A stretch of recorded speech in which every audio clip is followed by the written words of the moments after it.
Your turn it on, leave it on. Home of America's team is 105.3 The Fan. Solo, baby. KRLD FM and HD1, Dallas Fort Worth. Always live on the free Odyssey app. From our fan studios secured by DFWsecurity.com, it's time for the Get Right on 105.3 The Fan. Yes, indeed. It is the Get Right with Reg and KG on 105.3 The Fan. I'm Reginald Atatula. Somehow, some way, Kevin Gray Jr. still not here yet. We are in the same building. And yet, I made it up here to the 11th floor of the Odyssey building. He is still out there. You know what? He might be schmoozing with the Rangers. Obviously, we just coming off of Rangers Hot Stove, the second edition of this 2023 season. And, of course, we were so graciously joined by Brock Burke and Taylor Hearn. That was fantastic down in the showroom. We appreciate everybody that came out, all the Rangers fans. Came out and hung out with us. It was fantastic. But now we got to get to doing the Get Right. And, of course, Larry Flores on the ones and twos. I appreciate you, man, for being here when it's your job to be here, unlike some people. TX Rock on the Twitch chat. And you can always get involved with us on 105 through the fans, the YouTube page, and then also on twitch.tv/DallasFanCam. You can always get involved by texting into the show, 877-881-1053. We appreciate all of your participation in the show. But yeah, no, KG, being born late. Shout out TX Rock. You right. He loved being born late. I mean, normally it's on Wednesdays when he would host Cowboys Crosstalk at the Star, and then he'd have to traverse the entirety of the Star to be able to get out to the location where he would broadcast from. This time, all it is an elevator. And yet, here he is, strolling in, late to the party. I don't even know if you can hear him. He's out here chuckling. He thinks this is funny for some reason. You're 4 minutes late. You're 4 minutes late to work. I'm docking your pay for that. I hope you know that. You want to turn on your mic? No? All right, fantastic. Speaking of mics, Mike McCarthy, who you might see on the screen right now because we're having a little technical difficulties. But Mike McCarthy talked today because despite what Kevin Gray, the late Kevin Gray Jr., well, not the late Kevin Gray Jr., but Kevin Gray Jr., who is late, despite what he said yesterday, what do you mean, wow? Turn on your mic if you want to talk. How about that? Despite what you said yesterday. I thought you just tried to kill me off just now. Well, I revised it. You did, barely. I fixed it. Barely. You still here? You with us? I am. All right, fantastic. What are you worried about? You still living? And wwho's still living as a Dallas Cowboys employee? Dan Quinn. Mike McCarthy. How about it? Yeah. You didn't know. I didn't know. I don't know We who all didn't anticipated know. this.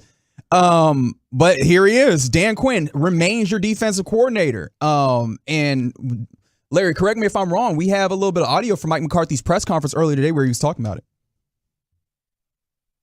On 105.3 The Fan.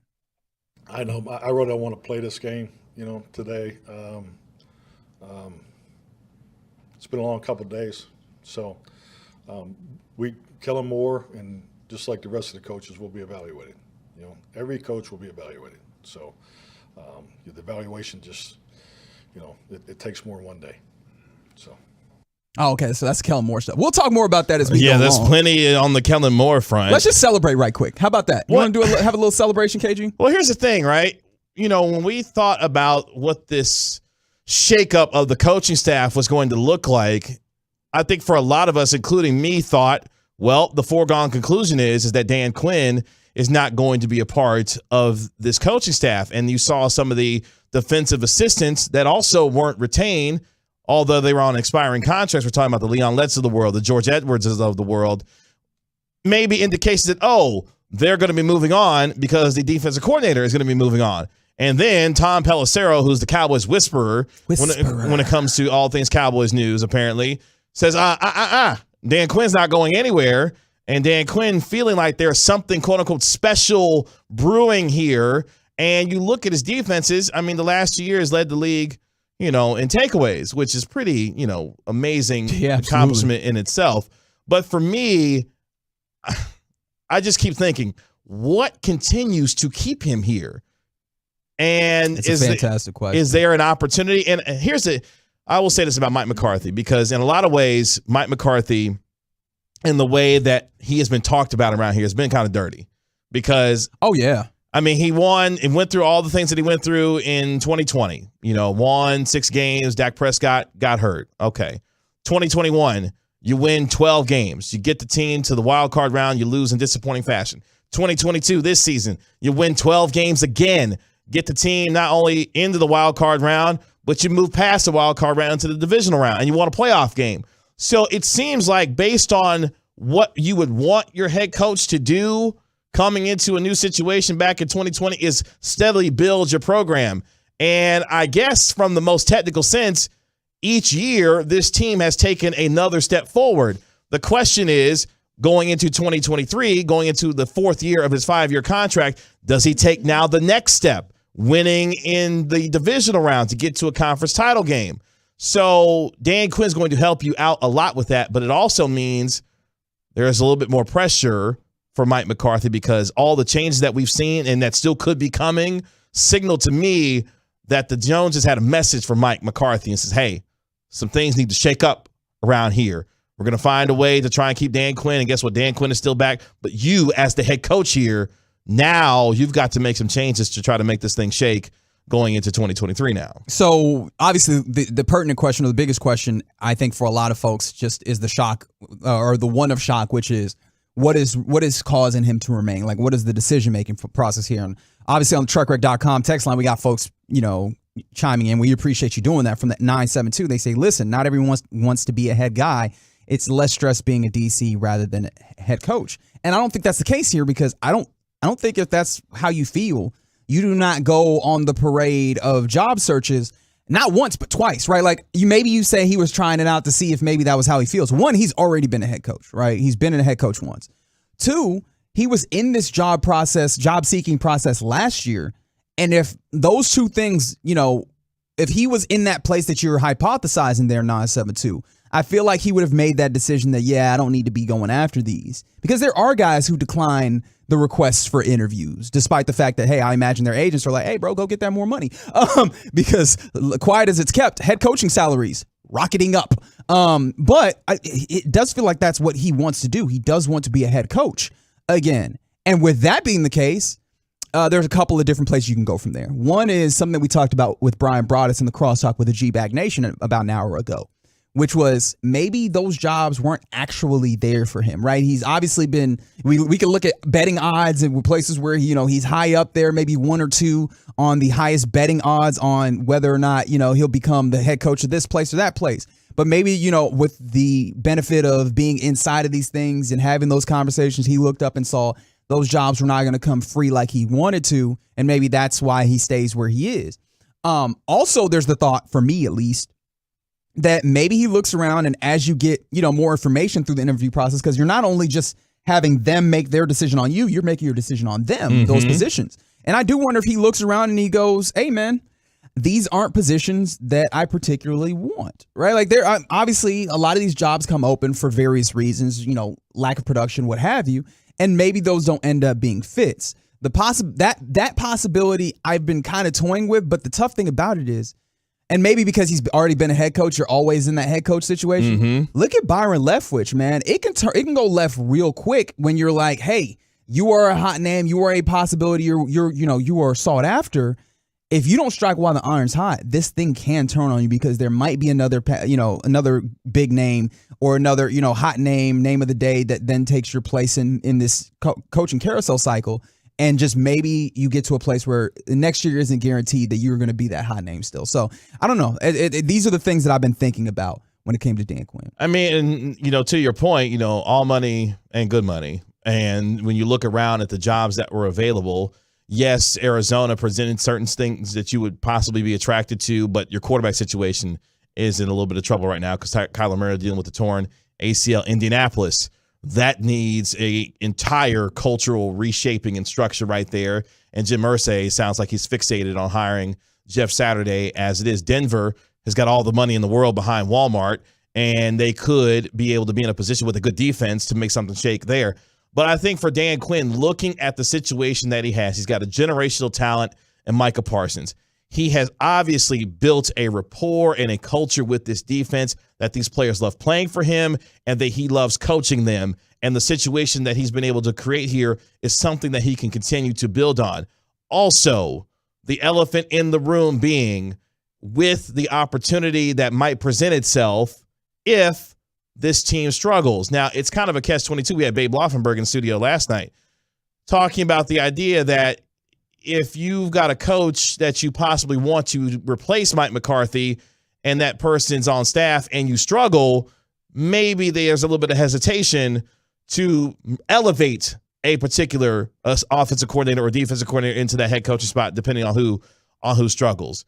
But if this defense continues to play well, and let's say Kellen Moore is retained, which we'll get into later on in the show, and Mike McCarthy isn't necessarily brought back after the 2023 season, well, you've got a guy who a lot of people in that building, as we've heard reportedly, love, and that's Dan Quinn. So maybe the best idea for him is to continue to stand pat in what he has, build that there, and then maybe find himself with a golden opportunity to be able to take over the job here. Again, it's just, I hate the fact that we have gone some of the ways down the road with Mike McCarthy that we've had, but I think part of that is you hired this coach because of what his resume says he can do in January and beyond.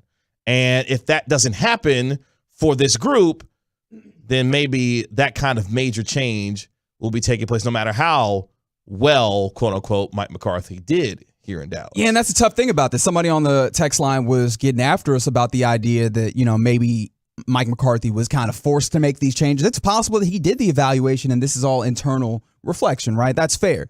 I do think that's a point to make because it feels weird that we're getting out ahead of this and like before we even go into the season. I mean, before we went into last season and the season before, Mike McCarthy was on, firing watch. All he's had is opportunities where this team has been good, right? If you want to have the debate about grade and, successful in the playoffs, right? That's all there to be had. But like this team has been good. But you did rightfully say, like, this is the expectation that they set, and the way that they talked about it once he was hired is that this is a guy who has a Super Bowl winning coach that can get you to that place. I don't know. At this point, I don't even want to, like, I get it. We talked about it, and we kind of have to talk about those possibilities as to what the decision making is. But the fact of the matter is you get to retain this guy who is proven to be more than capable to run a defense, particularly this defense with the talent that you have, which is great for this team, right? Like, we were having concerns about how you replace him. Is your defense going to fall back? And I think that now you can have some peace of mind that your defense probably, because I mean, every year is different. You can never know for sure, but your defense is probably going to remain some level of strength for your team. And that's a good thing to try and get yourself in a place where you compete in the way that you want to, because I know that was some of the things that, made people sad after that loss in San Francisco. Was like, yo, you look like you belonged on that field. And a lot of people were looking forward thinking your defensive coordinator won't be back, and that will maybe cause some level of drop off. The nice thing about it is you can maybe anticipate that drop off won't be there, and you can go again, go at trying to get that deep run into the playoffs and possibly win that Super Bowl that people have been clamoring for decades upon decades. The other part about this too, real quick, is the idea that the Cowboys are trying to streamline this thing when it comes to, you talked about some of this last night, kind of trimming the fat around the edges from an organizational standpoint. Didn't Jerry get out here and talk about all the coaches that he's paying? And one way you can eliminate that is to eliminate jobs and find a way to streamline some of this and centralize who is doing the work that's most important to help this team move in the right direction, and be able to identify who is and who isn't doing that in the most consistent of ways. So, look, Mike McCarthy, going into his 4th year as head coach, it seems like has all the confidence in the world from Jerry and this organization to continue to do his job. Because one thing that I want to know going forward for him, relative to Kellen Moore, Dan Quinn, and his entire staff, how much is he empowered by Jerry and Stephen Jones to do his job on a daily basis? And does the things that we've seen take place over the last 24, 48 hours when it comes to some of the coaches being removed undermine some of that? Or does it strengthen Mike McCarthy's position and his ability to do his job here? Because the two guys that he lost that were closest to him, Joe Philbin and Rob Davis, in my personal opinion, I don't think those are moves that Mike McCarthy personally wanted to make himself. Well, that's just my thought on that. The tough thing about that is I understand where that question comes from. I think that's a question we're just not going to have the answer to. It's true. How many years in are we now that we don't really have a great answer as to like what exactly he does and everything? And I mean, it's not necessarily that we need to, or that we're going to need to know that, but the fact of the matter is that we don't have a full-fledged idea of what that is, and it might just be that we're not going to get that information out of him and this organization. It's the Get Right. We're Reggie KG right here on 105 through the Fan. Appreciate you joining us on Odyssey and the Odyssey app, the TruckRight.com text line 877-881-1053. Also appreciate all those who joined us during the Rangers Hot Stove Show, which aired from 7 to 8 right here on your home of the Texas Rangers with myself, Reginald Atatula, our guy, Jared Sandler, Texas Rangers Insider, and Taylor Hearn and Brock Burke. So really appreciate y'all hanging out with us there. Coming up next here, for the 4th time in his career, Luka Doncic is an NBA All-Star. But what can we learn from the NBA's best players at their worst? We'll have that conversation next on 105 through the Fan. Keep the volume turned up all day and night. And thanks for being a Tolo. We're DFW Sports Station 105.3 The Fan.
There is a reason you need a special license to drive a big truck. So companies that hire drivers and put them in a big truck should be held accountable for what happens when one hurts you.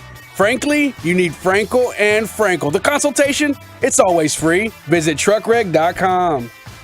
It's to Get Right with Reggie KG right here on 105 through the fan. Kevin Gray, Reginald Atatula. What up, though? My man Larry Flores on it now for you here on your Turn It On.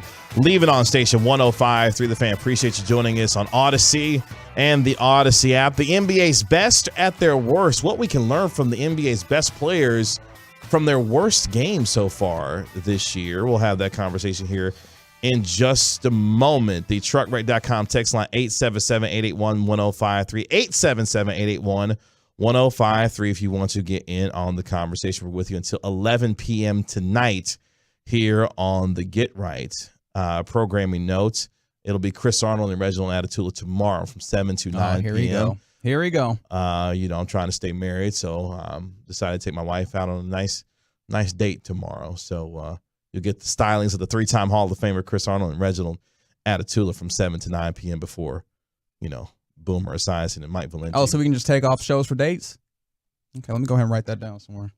I mean, let me write that down right quick. You got somebody you need to take out on a date? I'm gonna start being on the show half the time. No, hold on. Whoa, wow. What? So many accusations.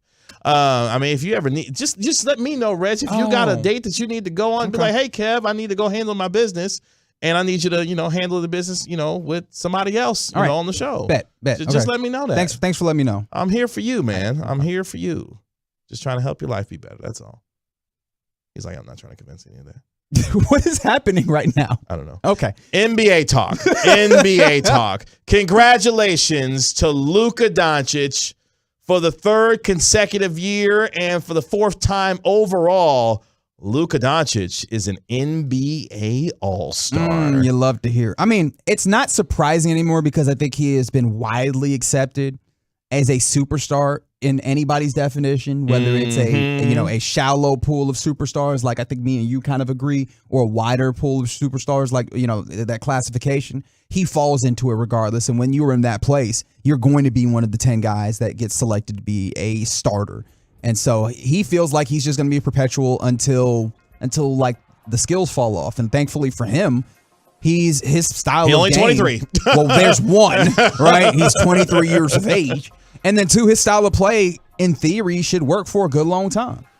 Of course, Luka Doncic, the NBA's leading scorer this year, averaging 33.8 points per game, 9.1 rebounds per game, and 8.6 assists per game this year. Of course, the third pick in the 2018 NBA's drafted as the third pick in 2018 out of Slovenia, of course, averaging those whopping numbers. And right now, one of the leading front runners for the NBA's MVP. You can throw Giannis, Nikola Jokic, among others. Which is interesting because I'm just now looking at the voting results. Mm-hmm. And when it came to like the captains, obviously the leading vote getter in each conference gets to be the captain.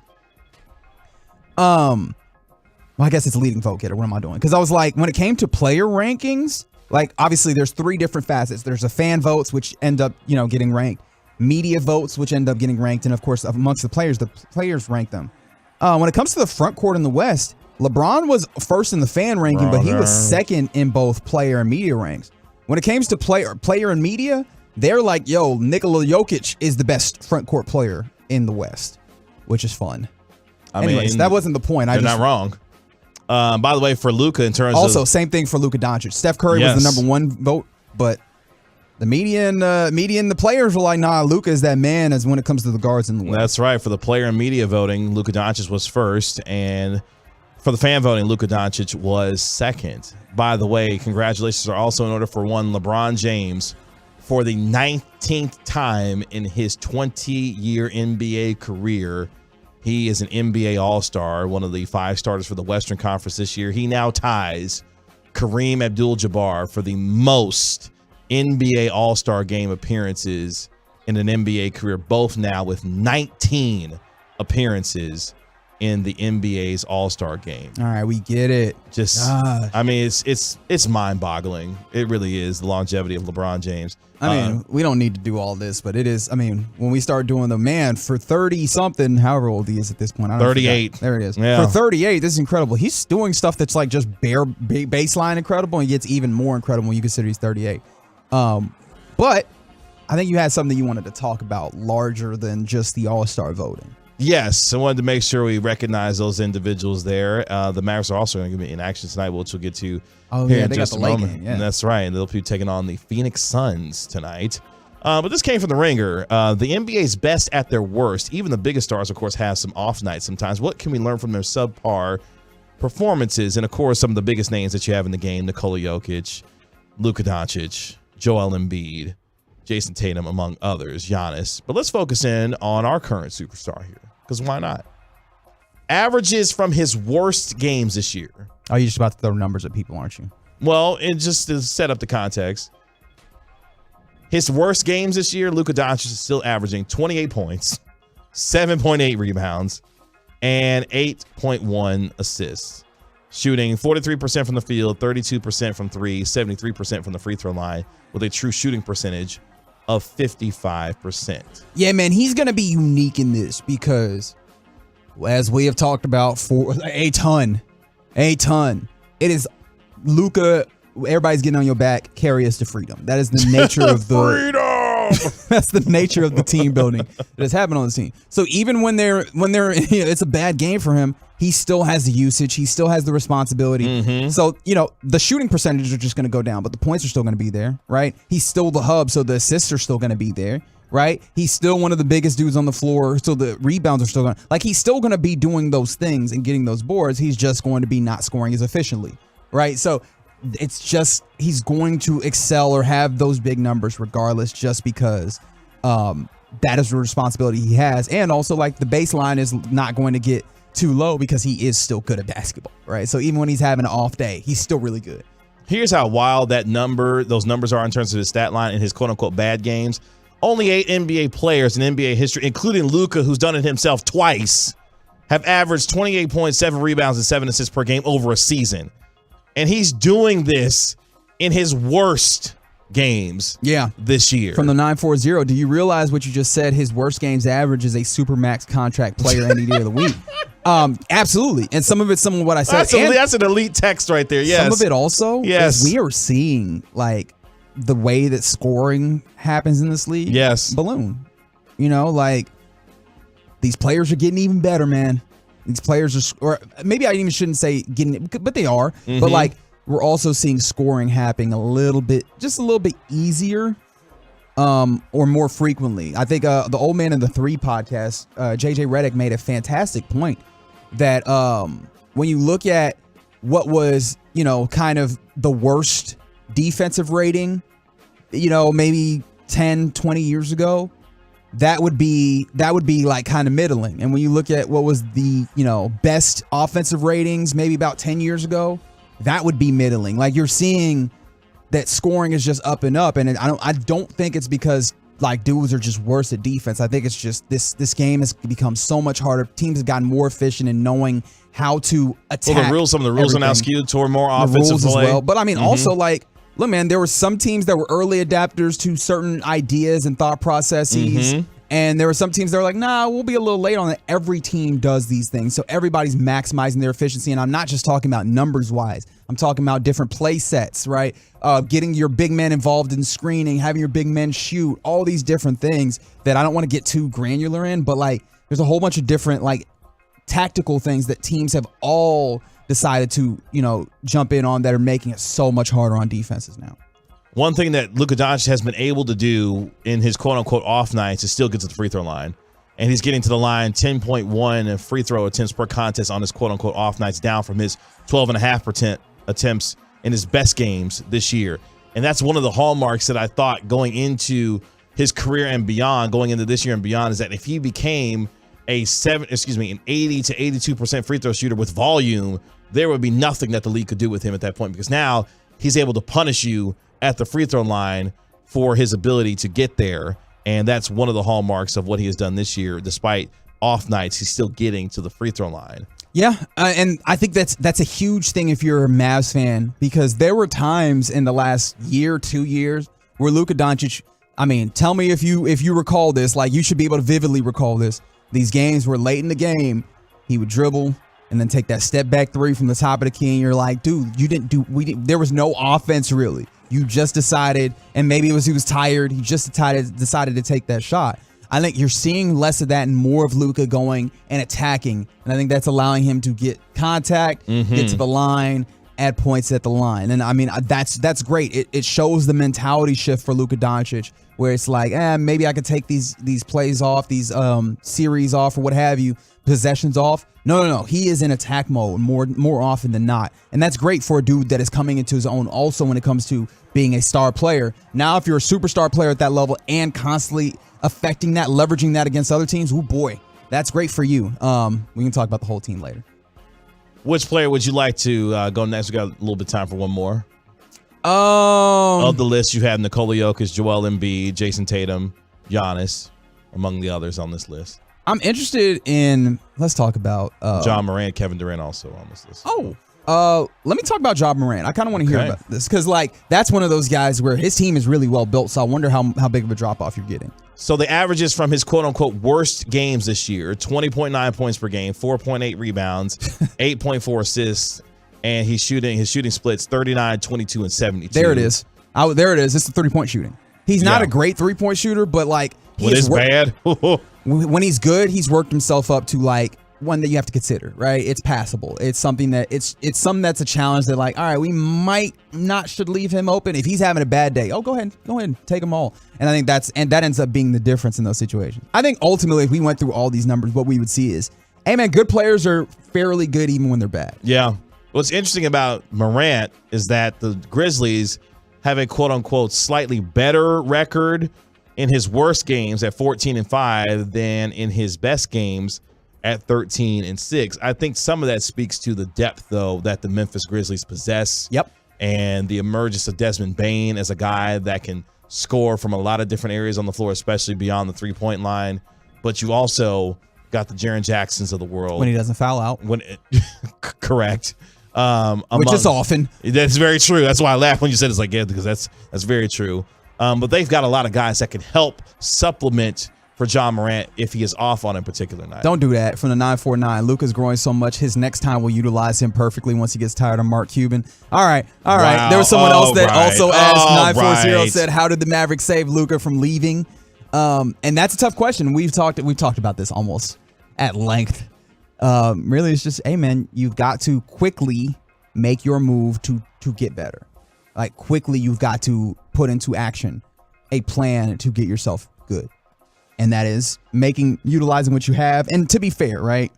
And maybe that's not fair because they put themselves in this place. They got to a place relatively recently where they just did not have very many assets. So they had to find a way to either build assets through trading nothing for a little bit of something and building that up, and then also just accumulating assets by waiting till you have more draft picks to convey. They're getting closer to that. Now they will be judged on what they do now that they are near having their full complement of draft picks and swaps. Now that they have some assets that teams might like in, maybe Christian Wood, maybe Tim Hardaway Jr., maybe Spencer Dinwiddie, maybe Josh Green, like all these other names. Now they have more of those things that people might like. What do you do with it? This is I was about to say something. I'm not even sure if I want to say it, but this is the time to put up. And how desperate is this team to make a trade? I mean, we're just, a couple of weeks away from the trade deadline? How desperate is this team to make a move to try and figure out a way, even on the margins, to get better without having to spend a lot of capital, given what they do and don't have right now? Those are some of the NBA's best at their worst, and what we learn from them as the Mavericks are in action tonight in Phoenix, I should say, as they take on the Phoenix Suns. How do you like this game? Like, the Suns are in a very weird place. Do you like the Mavericks' opportunity? Obviously, this is a team that you know very well from the playoffs. Mm-hmm. But both of these teams have had kind of weird seasons thus far. How do you like this advantage? Or this matchup, I should say. It's kind of a toss-up, to be honest with you. As you mentioned, the two teams that are, I think playing a little bit below their expectations for themselves, especially for the Phoenix Suns, given the incredible year in the regular season that they had last year. But Chris Paul's just now coming back from injury as well. They still got a situation to figure out with Jay Crowder and moving on from him at some point. But a team in Phoenix who has definitely underachieved so far this year. But you've got a couple of superstars in this game. Do we consider Devin Booker a superstar? I don't. Yeah, I don't think so either. So we just got one in this game. Yeah. Luka Doncic. I'm going to take the Mavericks on the road tonight. Okay. You put money on it? No. Okay. You kidding me? No. that dedication to it really just went away. Coming up next on the Get Right, we go around the National Football League. The Carolina Panthers have their head coach, and it is not Kellen Moore. I'll tell you who it is next on 105.3 The Fan.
Thanks to Rally House, the guys are heading to Radio Row for a week of the biggest guests with even bigger hijinks thrown in. Our coverage is also brought to you by Window Nation and A1 Air. Turn it on, leave it on. One of the craziest weeks all year. Radio Row Week, beginning February 6th, right here on The Fan. About to go around the National Football League here on the Get Right with Reggie KG on 105 through the Fan. Kevin Gray, Reginald Atatula. That's my man Larry Flores holding it down for you on your Turn It On, Leave It On station. And really appreciate you joining us on this Thursday night as we get you that much closer to your weekend right here on your home of the Cowboys and Texas Rangers. Coming up at the top of the hour, the Cowboys making some news today. Dan Quinn is back, but Kellen Moore might not be.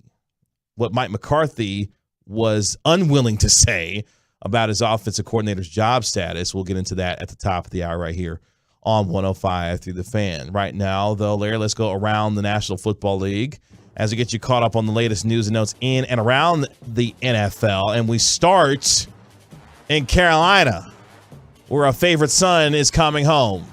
Frank Reich has been named the head coach for the Carolina Panthers. He takes over for the fired Matt Rule and for Steve Wilkes, who led the Carolina Panthers to a 6-6 record and was one of the finalists for that job alongside Frank Reich. And that's Nebraska head coach Matt Rule to you. Well, yes, now he is the head coach. Which I'm sure David Tepper, the owner of that team, is very happy about. He's like, hey, man, go ahead and offset some of that payments that I got to make. Thank you. Thank you, Nebraska. And surprisingly, we came to learn from the NFL Network's Ian Rappaport that Kellen Moore acquitted himself very well. Isn't that right, Ian? So Frank Reich, a very quarterback-friendly coach, comes in for the Carolina Panthers. Obviously, the big thing on their to-do list, who's going to be their quarterback? Hard to imagine any quarterback going into a better situation where the head coach knows the quarterback position, has nurtured the quarterback position, and obviously has had a lot of success there. As far as the other side of the ball, what the Carolina Panthers have done during this process is also interview several defensive coordinators, some of the top names, including Vic Fangio, Chris Richard, Marquand Manuel, some of the really top ones. And I would also keep an eye on Gus Bradley, of course, was with Frank Reich in Indianapolis, still under contract, so we'll see if he ends up staying there. If not, would also seemingly be under consideration for the Panthers, but they are in position to hire a defensive coordinator as soon as possible because of the legwork that they did all throughout this process. Okay. Hold on. Wait a minute. Hold on. Wait. So you mean to tell me that while they were still interviewing head coaches and figuring that out, they were also interviewing defensive coordinators? Were they also interviewing offensive coordinators? Because, I mean, isn't Steve Wilkes a defensive guy? Or He sure is. That make me feel like I could be wrong, right? Easily. That makes me feel like they kind of knew what they wanted to do. Well, there had been a report that the Panthers were trying to have their cake and eat it too by picking one of the two and then having the other be a part of his staff. So if Frank Reich got the job, the idea is to try and convince maybe Steve Wilkes to stay on as the defensive coordinator, or if Steve Wilkes got the job, have Frank Reich come on as the offensive coordinator. That really is a tough needle to thread. Well, it's similar to what happened in Los Angeles with the Lakers. The Lakers wanted Jason Kidd a part of the coaching staff. Yeah, but they couldn't make that happen coming right off the Bucks thing. So I remember that. They were really trying to set Frank Vogel up to take that fall, and then Frank Vogel went and messed around and won a championship. Correct. Correct. So it sounds like something similar may have been trying to occur in Carolina, but they get their man in Frank Reich, who, of course, was last a head coach with the Indianapolis Colts. He is now tasked with trying to figure out how in the world do I fix whatever it is at quarterback around here. Because right now at his disposal is Sam Darnold and P.J. Walker. Good luck with that, Frank. Yeah, man, that's tough. Like, I do think that it does make sense in that regard where it's like, look, man, they got to try and figure out something at quarterback. So get somebody who has been fairly good with quarterbacks that aren't, halfway to the retirement home. So like I do get it from that perspective, but honestly, when it comes down to hiring, like again, and we've said it a lot over the last couple of weeks, the biggest decision-making factor is want to, and I can't really tease that out. But when they make the hire, I could see the reasons why you make that decision. Is he the best man for the job? I have no idea. because I always try and acknowledge I don't actually know what makes a good head coach ahead of time. And I feel like half the teams in the NFL don't know it either. They're just trying. Speaking of quarterbacks, could Aaron Rodgers be headed to the New York Jets? Man, this is the best scam that I've ever heard. Well, maybe not the best, but it's one of. Well, the Jets are going to try to do everything they can to make it look good and be an appealing place for one Aaron Rodgers. That's because today they hired Nathaniel Hackett, who couldn't hack it in Denver. Haha. You just keep making that joke. I think it's rather good. Yeah. As their new offensive coordinator. So Nathaniel Hackett is now going to be working for Robert Saleh's staff in New York. Now, the obvious connection being the last 2 MVPs that Aaron Rodgers won, guess who was his offensive coordinator? Okay, but this is the thing. Nathaniel Hackett. Do we actually know if they cool? Right? Because, this is hey, man, if I come through, I'll bring my homeboy through. We already tried that one place, and he ain't come through. Why are the Jets now you know what? Well, apparently he was coaching a quarterback that's apparently washed. Gonna have this time. It's gonna happen this time. Aaron Rodgers is definitely gonna come through this time. Plus, also, let's be honest. You can talk about the Green Bay Packers thing, all right. When he was offensive coordinator for the Jaguars, he was not good. Running the offense for the Broncos. What years was he there? He was not good. 16 to 18. Well, one of those years, 17. He got Blake Bortles to look like a halfway decent quarterback and got him within a half of going to the Super Bowl. So we're going to pretend like that team was not entirely carried by Jalen Ramsey in that defense? No, my point is... All right. To the point where that team, defense fell apart because they were sick behind the way the people were talking about that offense like they wasn't out there slaving on the defensive side of the ball. They got really offended at the idea that Blake Bortles was out here doing work. But at least at some point, he was a halfway decent quarterback for at least that 1 year. You know what Nathaniel Hackett is? That kid that used to live in my neighborhood when I was about 8 years old that kept telling all the other kids that he had a real-life lightsaber. This is not a joke. There was a kid that was like, no, I got a real lightsaber in my house. And we was like, for real? He was like, yeah. It's like, all right, can we see it? He's like, yeah, we gonna see it. I'm gonna bring it next week. Next week come around. Hey, where the lightsaber at? Because we all want to see it. We're giving him the benefit of the doubt. No, okay, I believe you, but we just want to see it. And he's like, no, but I can't bring it out right now. We got it, but just next week. And I know you'll be surprised to find out. Never saw the lightsaber. Nathaniel Hackett's like, I got an Aaron Rodgers. I'll bring him around. I'll bring him. Don't worry about it. Who's a bigger con artist, Sam Presti or Nathaniel Hackett? Nathaniel Hackett. Sam Presti actually showing like something's happening now. But for a while he's made a little something out of nothing before with them, right? Yeah. So with the Thunder, now we're just crossing streams. We got different sports going right now. Well, I thought about con artists in pro sports, and Nathaniel Hackett comes to mind. That can't be the first. Who is the biggest? Who is the con artist in sport that you think about? Truckwreck.com text line 877-881-1053. Oh, that's a good one. Relax, Larry. He said Chase Daniel. Really? He's not a scam. He's not a scam artist. He lets you know who he is. He just found a good gig, and he just exploited the one that is out there making all the money. He's a legend at the bank. Shout out to MIZZOU, making all the money. But yeah, that's a great question. Biggest scam artist in sports, because Sam Hinkie, he also comes to mind as well. Having everybody believing in the process in Philadelphia. Lying to kick it. You right. From the A1 Tovash. Absolutely. Good luck with that, Nathaniel Hackett, because what you got to work with in New York right now, as of now, Zach Wilson, the elite Joe Flacco. Stop it. And Mike White. Okay. Y'all better hope. They better hope they can get Aaron Rodgers. You know what they're going to be doing?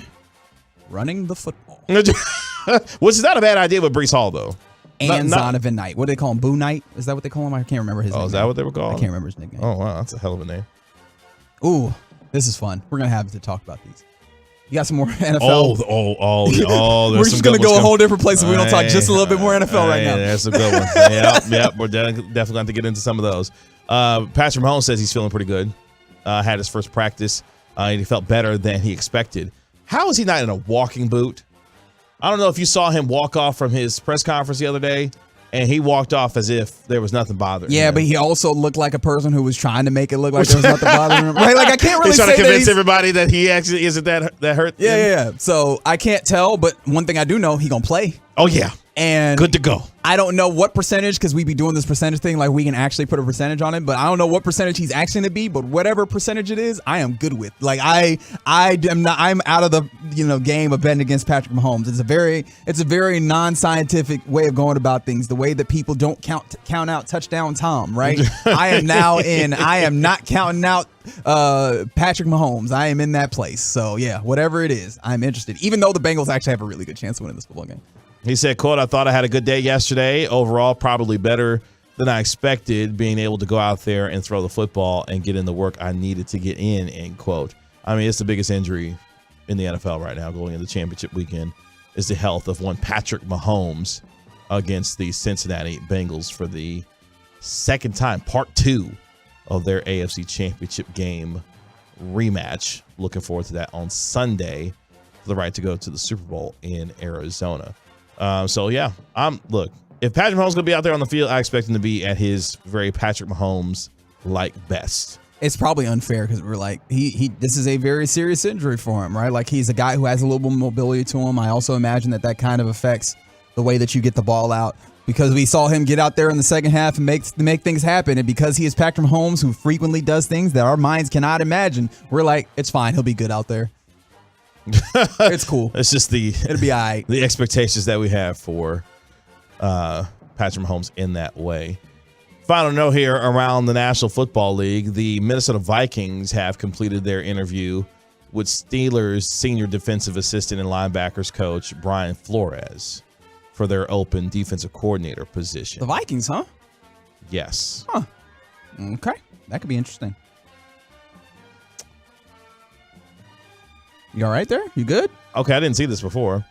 So, a statement from Steve Wilks' attorneys.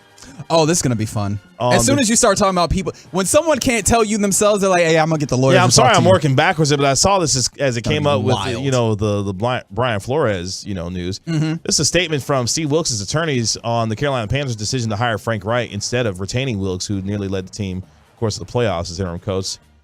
Quote, we are shocked and disturbed that after the incredible job Coach Wilks did as the interim coach, including bringing the team back into playoff contention and garnering the support of the players and fans, that he was passed over for the head coach position by David Tepper. There is a legitimate race problem in the NFL, and we can assure you that we will have more to say in the coming days. Oh, okay. Okay. I don't have anything to say right now, but I'm very interested in whatever they ultimately say. Which is interesting because there have been reports that players were really going to bat for Steve Wilks for him to get this job. I mean, it seems like those dudes played for him when they had not a lot of other reasons too. Obviously, like the eye in the sky don't lie. There's always video being put out there. There's always tape that you want to play good for. But man, those dudes managed to do a little something. Now, I'm not saying that definitely should make you the next head coach, but those guys did care about it. So I don't know. I don't have the answers here. I'm just interested to see because that's a very strong stance to come out with right off the top. Yes. I'm very interested to see what they have to back that up.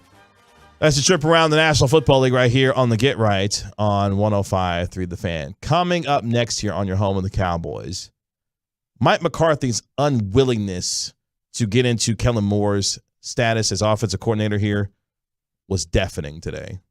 We'll tell you why next on 105.3 The Fan. 35 minutes of commercial-free fan. Holy mackerel. It's the Expressway with Sean and RJ mornings at 7:20, KNC middays at 12:20, and after.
It's time for the Get Right on 105.3 The Fan. Hour number 2 to Get Right. We're Reggie KG on 105.3 The Fan. Why Mike McCarthy's unwillingness to talk about Kellen Moore's job status was deafening today as he had his end of the year presser, which had everyone talking just a little bit. Kevin Gray, Reginald Atatula. Yep.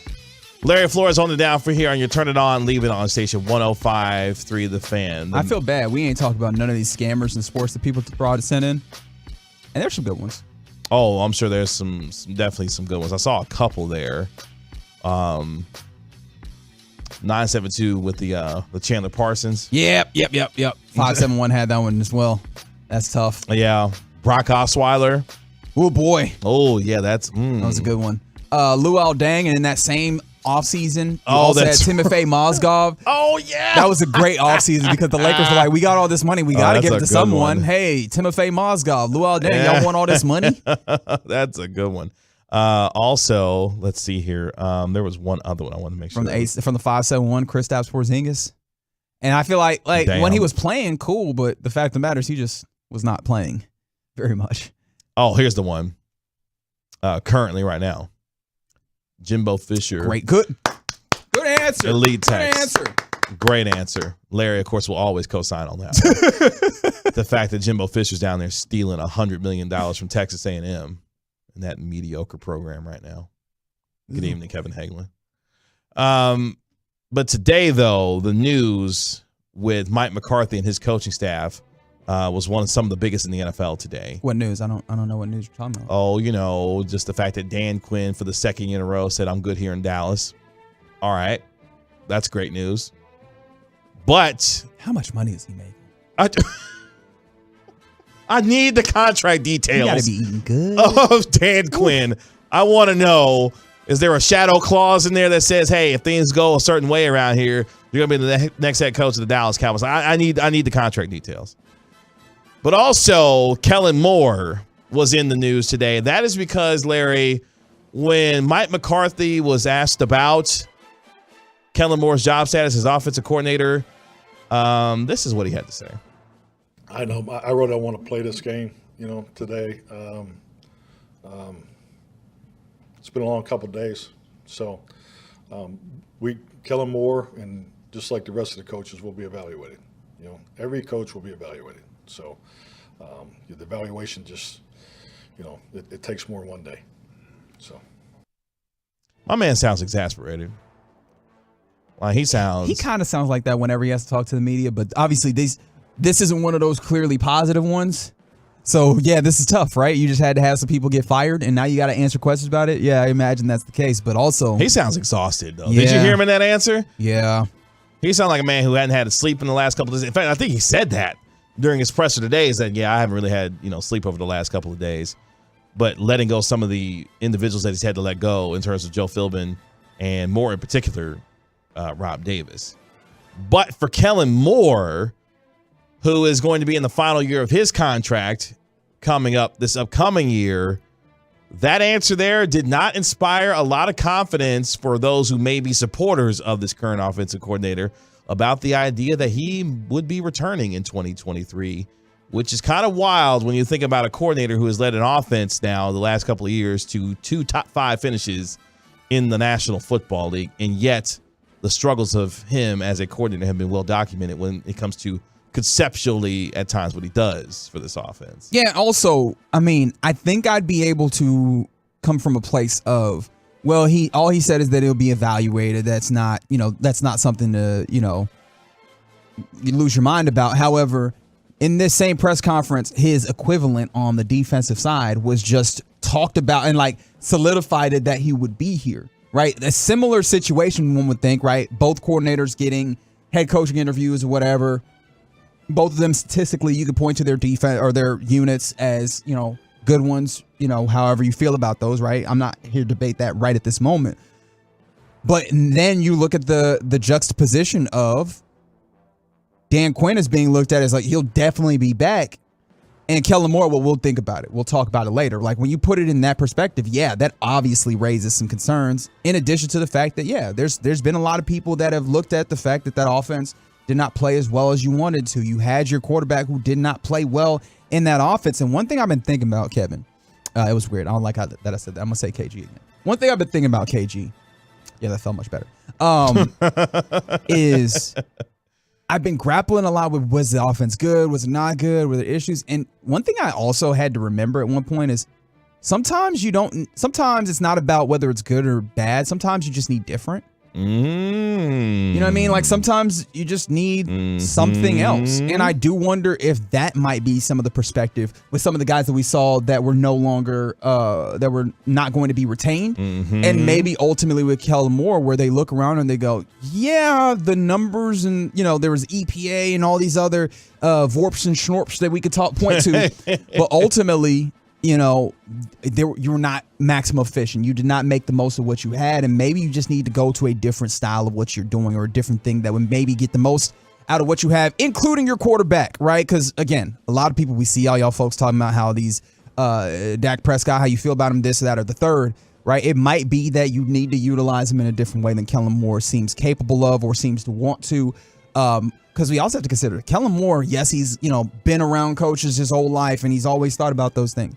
He also is fairly inexperienced as an offensive coordinator. And this was always my concern when you hired him as your offensive coordinator, that he's learning on the job.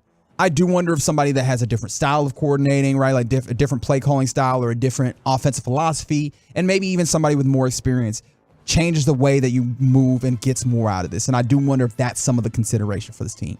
The best way I can crystallize that would be there are levels to this. From good. Like wedding cake. Look. From good to great to excellent to however you want to take it to elite. Yes.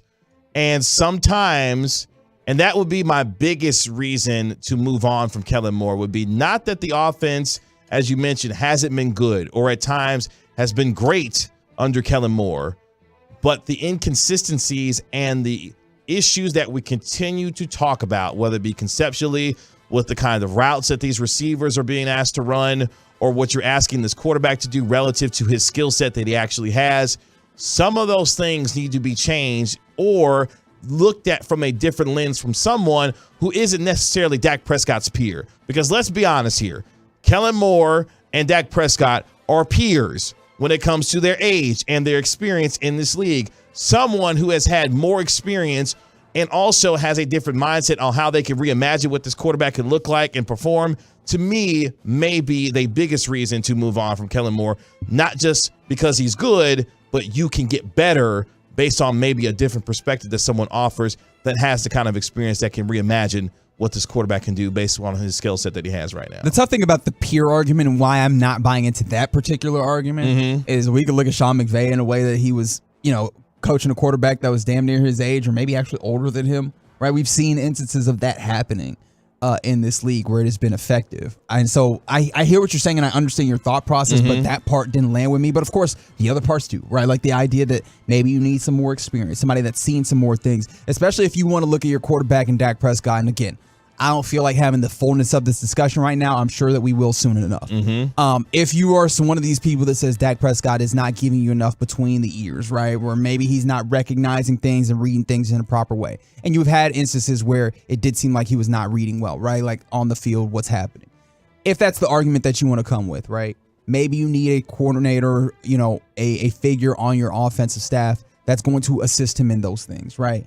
I don't know that you necessarily need to just go ahead and throw the baby out with the bathwater. You might need to go ahead and figure out a way to accentuate those things, right? To help those things. I don't think accentuate is the right word there.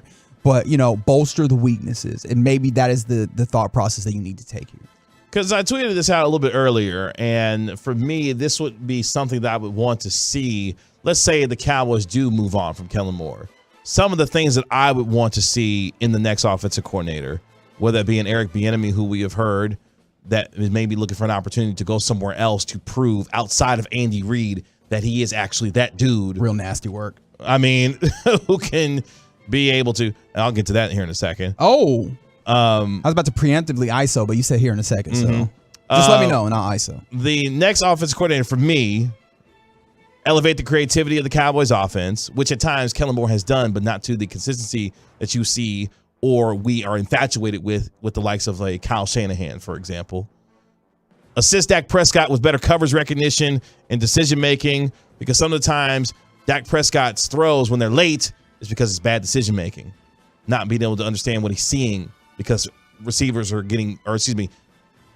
jumping routes based on what they may be seeing from the Dak Prescott, maybe telegraphing some things. Or the fact that maybe these plays are readable by the defense. Maybe they're like, hey, I know exactly what's happening. But also some things that you can talk about is like, if there is not a clear definition from the top down, and I mean from the play designer to the people who are executing the play, what the play is supposed to do, then that might change the way you go about it, right? And if you are just doing something because these are the steps to do it, you might do the steps, but you might not do the steps exactly how would help accentuate the intent of them, right? So maybe it's like, hey, you're supposed to run a seam, or run a post, and it's like, all right, I'm gonna go run this post. But if the defense is lined up in a certain way and the post is supposed to influence the defense to do something, if you don't know what the influence is, right, you're just going to go run a post. If you know what the influence is, maybe you alter that route a little bit to still achieve that goal. And I do wonder if sometimes if it's like that full conversation is happening, that synergy is happening all the way through this to where the intention of the play, what you're trying to get open, is understood by every player on the field, including the quarterback, so that when you execute it, you're not just running routes, you're attacking the defense, right? The difference between just going through the motions and being, really effective and determined in what you're doing. I wonder sometimes. And I want a coordinator who can do some of the things from a schematic standpoint. And one of the things that we laud Kyle Shanahan about is getting these dudes wide open, because the lack of separation, you could say part of this is because of the actual talent of the receivers themselves. But the lack of separation that these receivers had through the course of the year outside of CeeDee Lamb was horrendous. We're talking about a quarterback who threw into more tight windows than any other quarterback in the league this year. And you look at Kyle Shanahan again, for example, he's got dudes running wide open all over the place. Sean McVay, similar concepts. Even with Mike McDaniel and his offense in Miami, Tyreek Hill, Jalen Waddle, Gesicki, and all these guys are running wide open all the time. who can you bring in to find a way to create mismatches and get guys schematically open to make things easier for your quarterback to succeed? Those would be some of the things that I would want to see. And from the Bieniemy standpoint, for someone I think on the YouTube comments said, or maybe on Twitch, said that the Bieniemy gives them bad vibes. Well, here's the thing, man. ISO!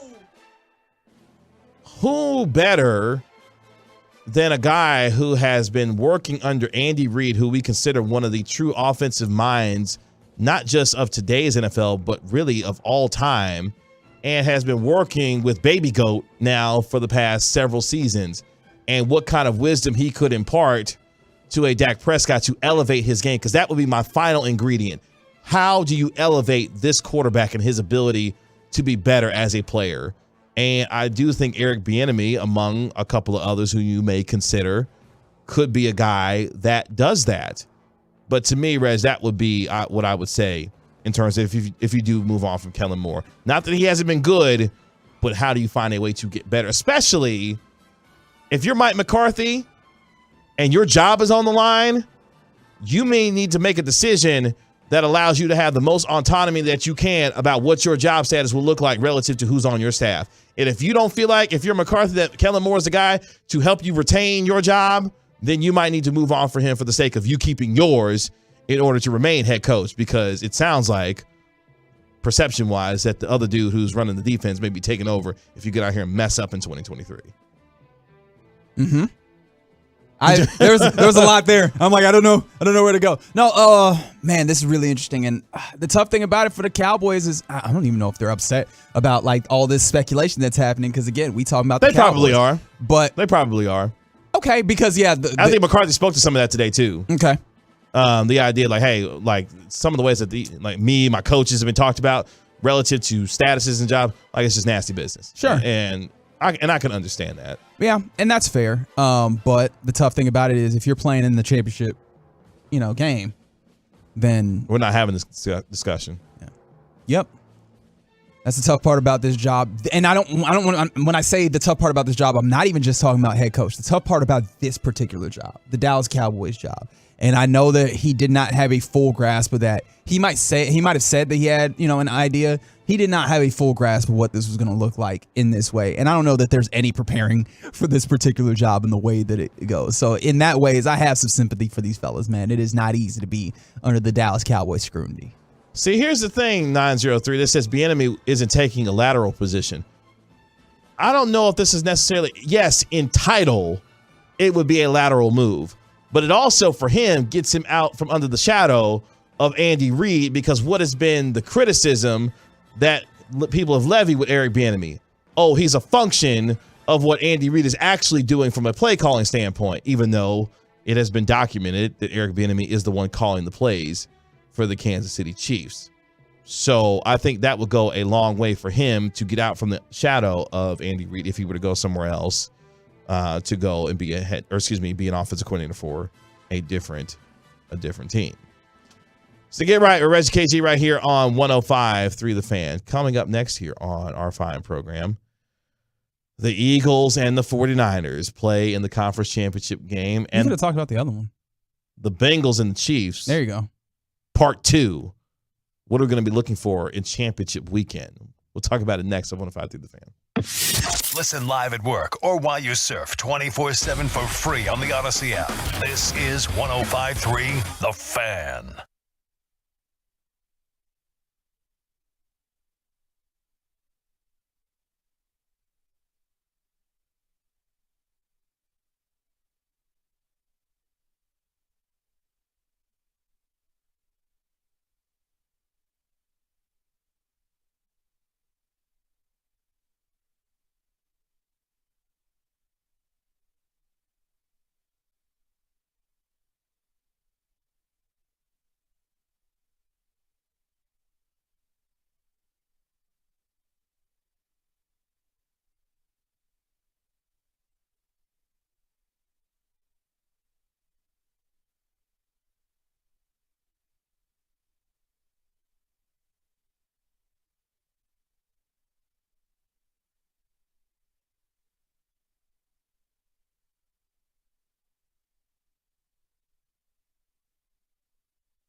Back here on the Get Right, we're Reggie KG on 105 through the Fan. What are we going to learn from Conference Championship Weekend as the Eagles and the 49ers and the Chiefs and the Bengals vie to get to Arizona for the Super Bowl? Kevin Gray, Reginald Atatula, Larry Flores holding it down for you here on your Turn It On, Leave It On station. It is 12-8 early on in the first quarter as the Phoenix Suns are up by 4 with about 8 minutes left in the first quarter. The story, though, early on in this game, Luka Doncic apparently left the floor early on in the first quarter with some type of leg injury. Is that correct? Yeah.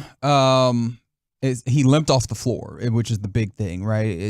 It did not seem like it was something that was minor. So Luka Doncic, according to Brad Townsend, Luka Doncic got his feet tangled with Cam Johnson. And then he limps off the floor, being helped by Casey Smith, who is, kind of the head medical person for the Mavs. And he has not returned to the game just yet. So obviously they're taking a look at it, and we will give you any updates that we see, but that's not a good thing, right? Obviously, these are the downsides. And obviously just anytime somebody gets hurt, it's bad, but these are the downsides to having one person have so much of the weight on this team, because if Luka is hurt, I don't know what to expect from this team otherwise. Callan Kaplan of the Dallas Morning News also, Luka Doncic is limping off the court as of 4 minutes ago, back to the locker room with Casey Smith, as you mentioned, favoring his left ankle. So more on that as that story develops between the Mavericks and the Phoenix Suns. Again, early on in the first quarter, the story being Luka Doncic having to be helped off the floor, limping off the floor early on in this first quarter against the Phoenix Suns. People already tweeting sell, tank. That and Victor Wembanyama's agent is based in Dallas. Shout out to my man. You're not getting that low. Hey, man, some of these teams ain't new to this. They true to this, right? When we talk about the Rockets and who else is down there. I was about to say, are the Magic still down there? I haven't actually looked at the standings, the bottom of the standings. I've been looking up at the top. Let's see who was down there. Oh, yeah, the Detroit Pistons stink. The San Antonio Spurs stink. The Charlotte Hornets, who constantly have LaMelo Ball being injured, stink. Yeah, man, you are going to be hard-pressed to try and make up those 10 games difference to get back into that lottery situation. Conference Championship Week takes place on Sunday. The Philadelphia Eagles, the league's best team in the NFC, I should say, actually the best record overall, tied with the Kansas City Chiefs, at 14-3 on the season. Meanwhile, the San Francisco 49ers, who defeated, the Dallas Cowboys in the divisional round, will play at 2 o'clock on Fox. Meanwhile, the Kansas City Chiefs, who are in their 5th consecutive AFC Championship game. It is Bengals-Chiefs Part 2 in the AFC Championship game. We will begin, though, with the NFC side of things between the Philadelphia Eagles and the San Francisco 49ers. The big question for me is, how does this defense in San Francisco get after what is a terrific offensive line for the Philadelphia Eagles, and more importantly, a quarterback in Jalen Hurts who looked like he got back to his MVP candidate form in that beatdown of the New York Giants in the divisional playoffs. Yeah, thanks, TX Rock. Why you got to bring up old stuff, KG? But anyway, still hurts. One of the things that we talked about in the week leading up to Cowboys-Niners was the idea of those cornerbacks that the Niners have and how they could possibly be guys you could pick on. You know who has the guys to pick on those guys? The Philadelphia Eagles, right? Yeah. And one of the big areas of growth for Jalen Hurts for this season was those deep passes to the outside, right? Like he, quiet as it's kept, became one of, if not the best deep passer this season. And I imagine the talent that he has helps, but that has been an area of growth for him. And now if you have the opportunity to send Devontae Smith and A.J. Brown and Lance Lenore and those other cornerbacks, hey, that's going to be a problem if you can get big plays that happen that way. Now, the tough thing about it is, man, the Niners, the thing that we saw against the Cowboys uniquely was that pass rush is so damn good. Well, you know who's equipped to handle that? the Eagles' offensive line. Like, this is going to be one of those for those folks that are excited, right? That get really excited about the big O-line or D-line play, like the trenches. This will be one of those ones to see game for that you. battle. So I'm intrigued in that portion of it. I do think in the ways that you have that matchup, it'll be fun. And then also the other side of the ball. I thought last week the Cowboys did a great job of dispelling the Brock Purdy myth, the myth of Brock Purdy.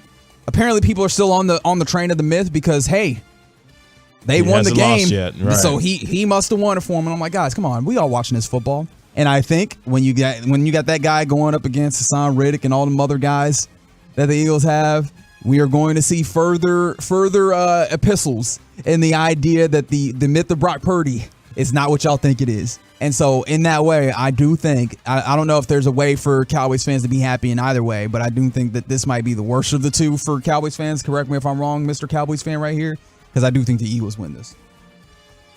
What makes me so sick about the Eagles is the fact that they are talented on both sides of the football, and especially on the defensive side on all three levels. I mean, you look at their defensive line with Josh Sweat and Hassan Reddick. Both had a sack and a half apiece against the Giants. They pressured Daniel Jones 43.8% of his dropbacks. Then you get to the second level, good linebacker play. Then you get to their secondary with the likes of C.J. Gardner-Johnson, who had a terrific year this year despite dealing with a little bit of injury. James Bradbury on one side, who was a revelation for them after he was kicked off to the curb by the Giants. And then, of course, already having, Darius Slay there. They just have players all over the place. I mean, this is a team, when you go by, whether it be the raw numbers or the advanced numbers, the Eagles are a dominant football team. The third in DVOA this year as well. And then offensively, the biggest question was, could Jalen Hurts, despite the injury that he's been dealing with, get back to his MVP-like form?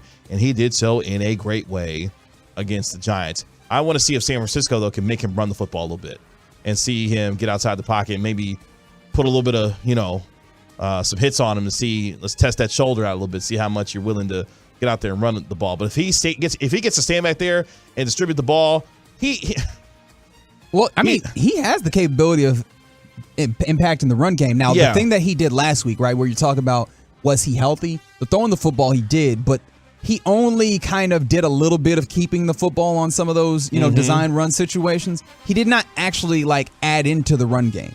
He just showed them that he was willing to do it. This is going to be a game where he's going to need to add in and not just show the defense that he's willing to do it to, give them pause. He's going to actually have to do it because one thing that we talk about these Niners, they got dogs all the way across. And they play a zone defense where you're not looking at the people that you're covering, you're looking back into the backfield. So that will give them an opportunity to maybe get out here and affect that 11-on-11 game where the quarterback is running. So I'm not saying that this is like a guarantee that the Eagles win, but I just lean that way.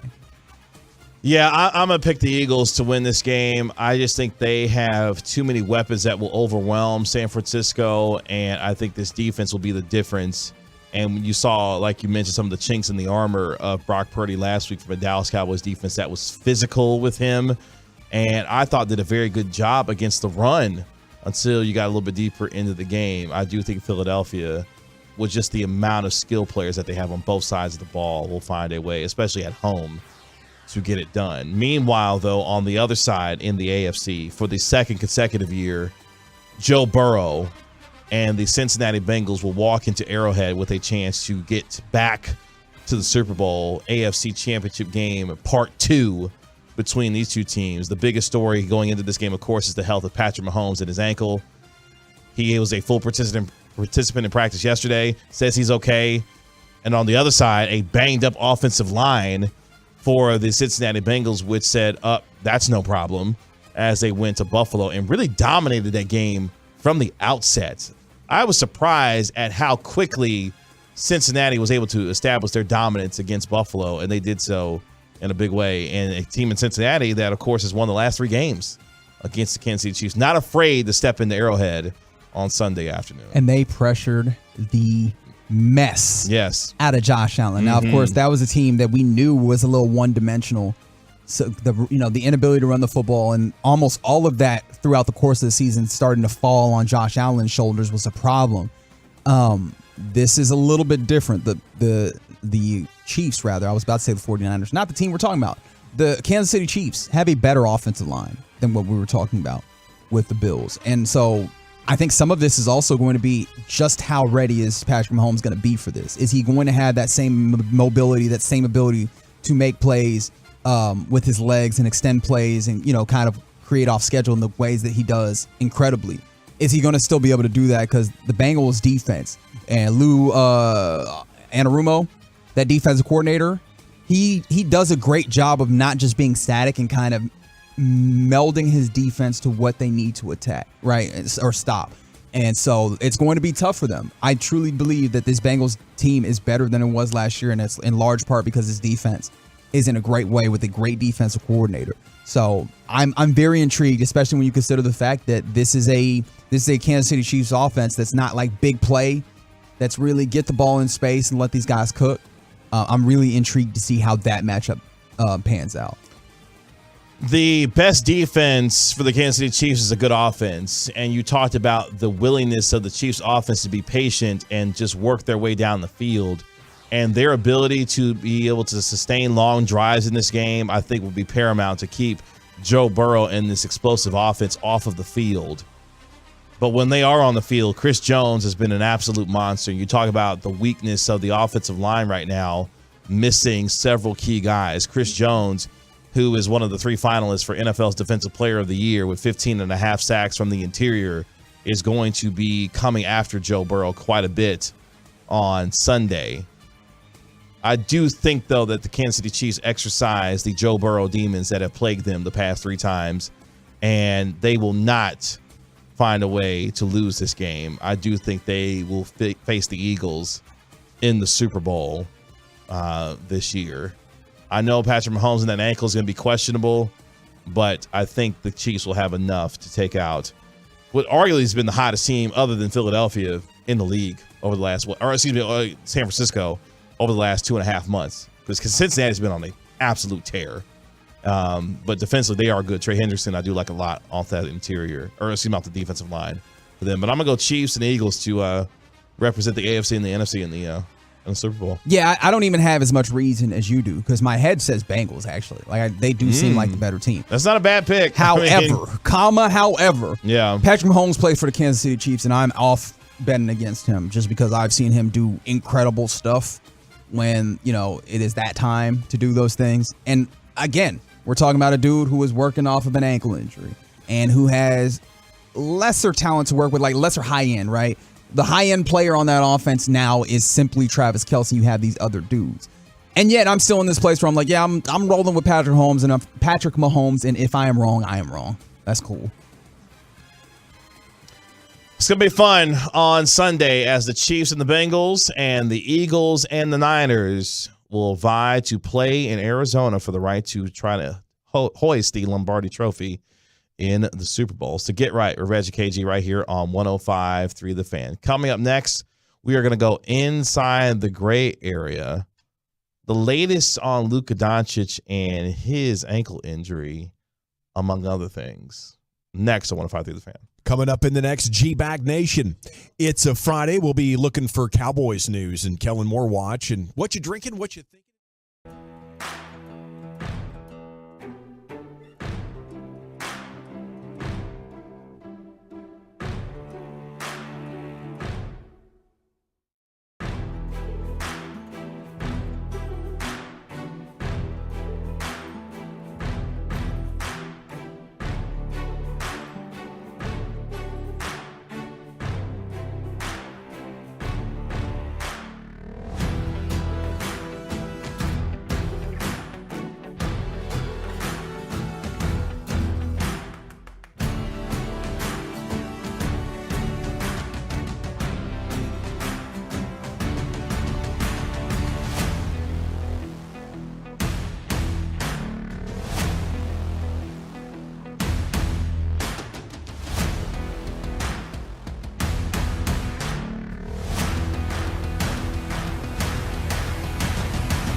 Make sure you hit the rewind button on the Odyssey app.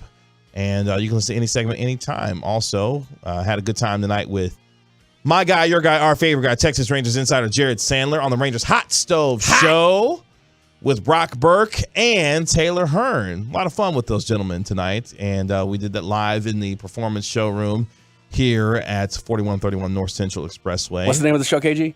The Rangers Hot Stove. Hot. I feel like you were. Yeah, he gonna pull that for something. Yeah, I don't sure. know what, but I don't know why. That's okay.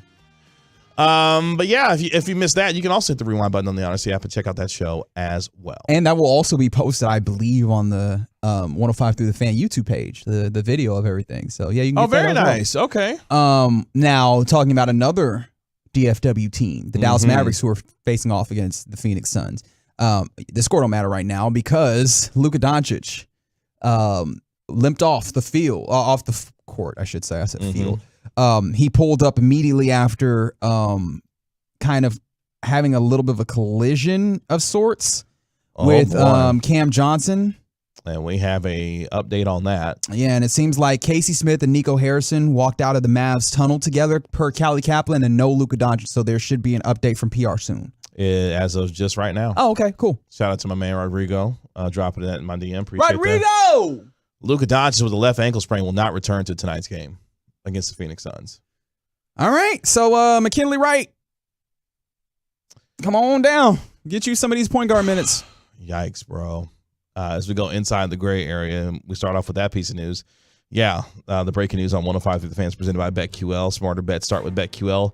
Download the BetQL app or visit BetQL.com today. Larry, why you keep playing this music, man? It's the original. It's no energy. It saps all my energy. It's because he likes it so much. That's why. Relax, Larry.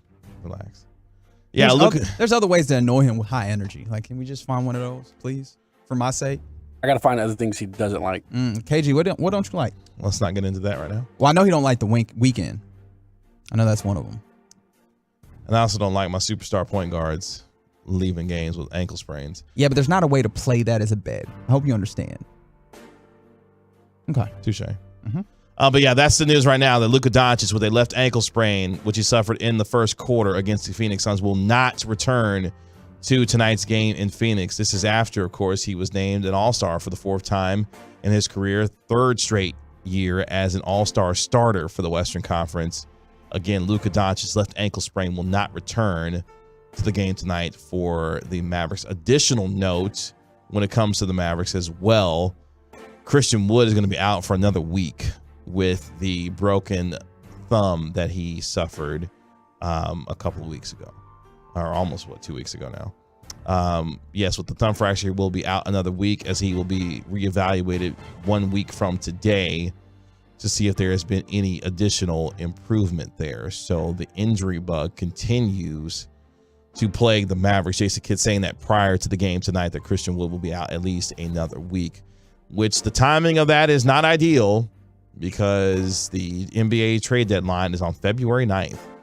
All right, so I'm not going to do no video doctoring, okay? Okay. However, it was the help side defender that Luka's foot landed on. Okay. And in my experience as a pickup basketball player, that did not look like a wildly terrible sprain, right? So if it is an ankle sprain, maybe it's a light one. Again, I ain't no doctor. I'm nobody's doctor, right? I have had no levels of experience. I didn't really do that much science in college, right? That being the case, I don't imagine it being one of them big time scary injuries that keeps him away from the team for a while. But obviously, we'll find out more information as the time goes. And according to Callie Kaplan, Mavs also said that X-rays on Luka Doncic's left ankle were negative. So obviously, no breakage, nothing like that. This is going to be just a sprain, which obviously that doesn't mean a ton because if it's a high ankle sprain, whatever different types of sprain are available, but at the very least, no broken bones. Some sad news to pass along. Unfortunately, as of 31 minutes ago, it's coming from Mark Packer on Twitter at Mark Packer, who is a television host on ACC PM on ESPN's ACC network. The Packer family would like to share some sad news. Our amazing father, Billy Packer, has passed away. We take peace knowing that he's in heaven with Barb. Rest in peace, Billy. Of course, Billy Packer, longtime college basketball announcer, of course, with CBS, passing away today.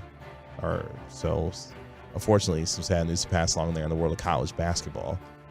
And I'll say this before we move on, because I want to make sure I acknowledge this, and this is the right time to do it. So 3 years ago today, engaged in some of the toughest radio that I've ever had to do. Oh, you were live when that happened. We or were. when that news came down. Oh, my goodness. Myself and Will Chambers, and I believe that was on a Sunday. In fact, that was a Sunday, because that was conference championship game Sunday as well. Oh, no, sorry. That was in between. The Pro Bowl was that day. When Kobe Bryant and his daughter, Gianna Bryant, and some of her teammates and some of their families. Gigi, passed away in the unfortunate helicopter accident.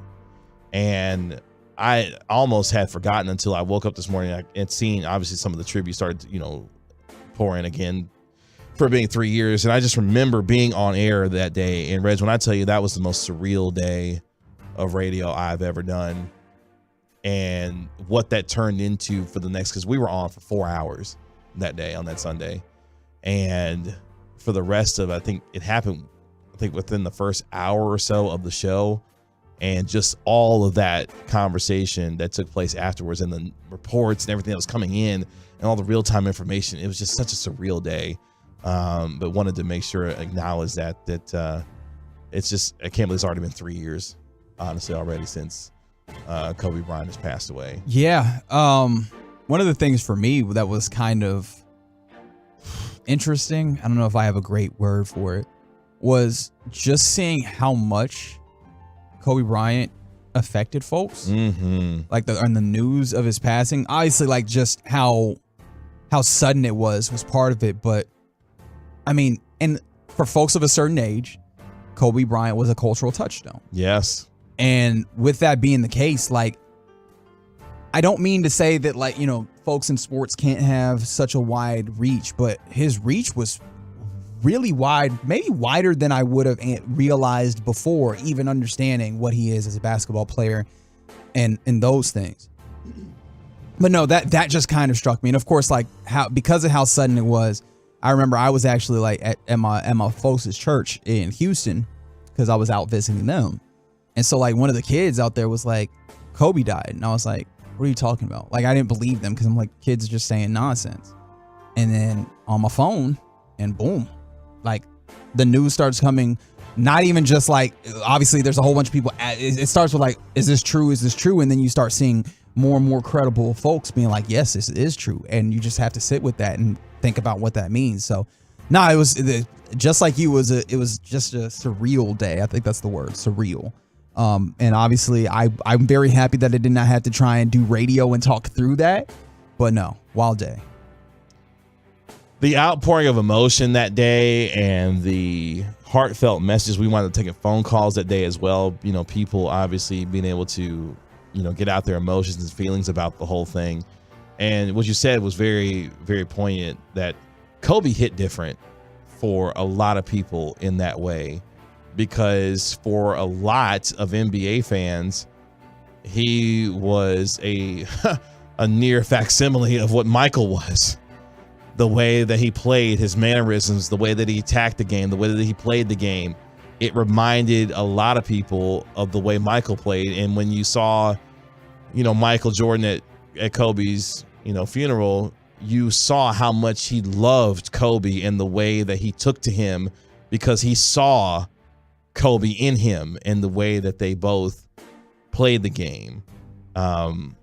So, like I said, wanted to make sure to acknowledge that, because I haven't had to do a tougher day of radio since then, because that day, oh boy. And I remember, I'll say this, I remember going home, and you try to stay in the moment in these kinds of things. But when I got home and I sat down, it really kind of hit me, like, what just happened. And I was able to have that from the start because I was just sitting in in the lobby, and I was just sitting there when I found out. So I was just sitting there in silence. So I was able to have that moment right from the start. But I can't imagine to have to talk about it and think about all these things and then have that moment where you sit down and you think about it. Yeah, and that hit me like a ton of bricks because I had tried to stay away as much on air from, the different videos and the tributes and the things that were coming in. Obviously, you were reading some of them because they were coming from, celebrities and famous athletes and ones that were, pouring in their emotions. But there was one that particularly hit me, and now having a daughter, obviously, and just seeing the connection that he had with Gigi. And that to me has stuck with me the most since the 3 years that have passed since he has left us, was the relationship that he had with his family and with his daughters, particularly with that of Gigi. So again, it's just wild to think it's been 3 years since Kobe Bean Bryant has passed away, and wanted to make sure to acknowledge that here in the gray area. Oh boy. Yeah, I think that's how we'll end that. Okay. Yeah, that's how we'll end that. I was gonna try to transition, but no, we'll just leave that where it is. Yeah, that was gonna be tough for you as well. I'm not gonna lie. That was gonna be tough for you as well. Yeah. I was like, there's more stuff that I could say, but yeah, that's fine. Coming up next here on the Get Right, we're Reggie KG on 105 through the Fan. Get you caught up on the latest of what's happening in Phoenix, including Luka Doncic and him not returning to tonight's game. We'll tell you how next on 105 through the Fan. Download the Odyssey app and keep us with you. Everything you need. Listen to your favorite shows, get podcasts, and much more. Yes!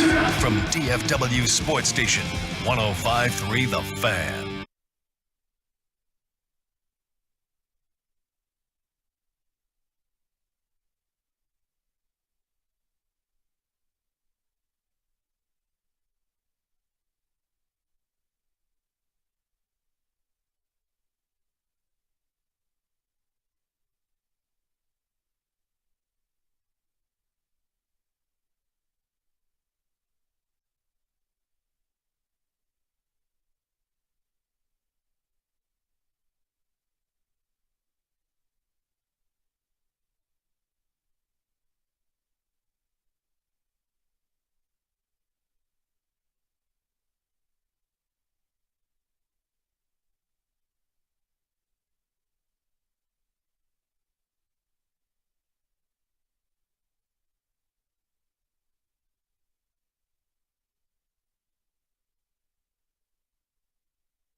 Get the top stories, exclusive podcasts, video content, and much more 24/7 at 1053thefan.com. This is the exclusive home of Dallas Cowboys football. KRLD FM and HD1, Dallas, Fort Worth. Let's go, Cowboys. Always live on the free Odyssey app. From our fan studios secured by DFWsecurity.com, it's time for the Get Right on 1053 The Fan. Final hour to Get Right already here on your home of the Cowboys, the Texas Rangers 105 through the that's Fan. how I would feel normally when you was doing Cowboys crosstalk. It just flew by like this? Yeah, because I'm like, I only did 3. You did 4. You did an extra hour of work. I was here chilling, reading the book, watching sports, and I was like, okay, we go 8 to 11. Let's go. Kevin Gray, Reginald Atatula, my man Larry Flores holding it down for you here on your Turn It On, Leave It On station, 105 through the Fan. Appreciate you joining us on Odyssey and the Odyssey app. The DetroitRed.com text line 877-881-1053. Get you caught up on the latest happenings in what has been a busy day here in DFW relative to your Dallas Cowboys. Also, unfortunate news when it comes to the Mavericks as they are in action right now in Phoenix at Footprint Center in Phoenix, Arizona, where they are up by 3 with about 5 minutes left in the first half. Luka Doncic left the game early in the first quarter after spraining his left ankle and will not return to tonight's game. So Luka Doncic suffering a left ankle sprain. X-rays were negative, according to Callie Kaplan of the Dallas Morning News, will not return to tonight's game, coming off the heels of being named an all-star for the 4th time in his career, a 3 consecutive times now as an all-star starter in the Western Conference. Unfortunately, Luka Doncic is not going to be able to finish tonight's game with the left ankle sprain. The big news for the Mavericks tonight. And one of the tough things about that is that he played in this game. He did not score. So this is his first scoreless game in God knows how long. And that will dig into some of these statistics, right? Not nearly the most important part of all of this, but it is a part of it, right? Is that now, as I think Brad Townsend was making note of, let me see if I can find that one more again.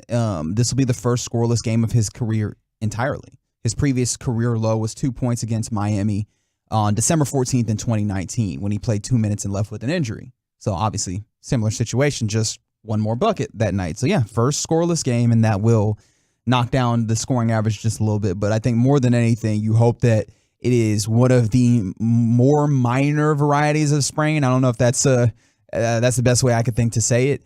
And hopefully he does not miss a ton of time, just because obviously we all understand how much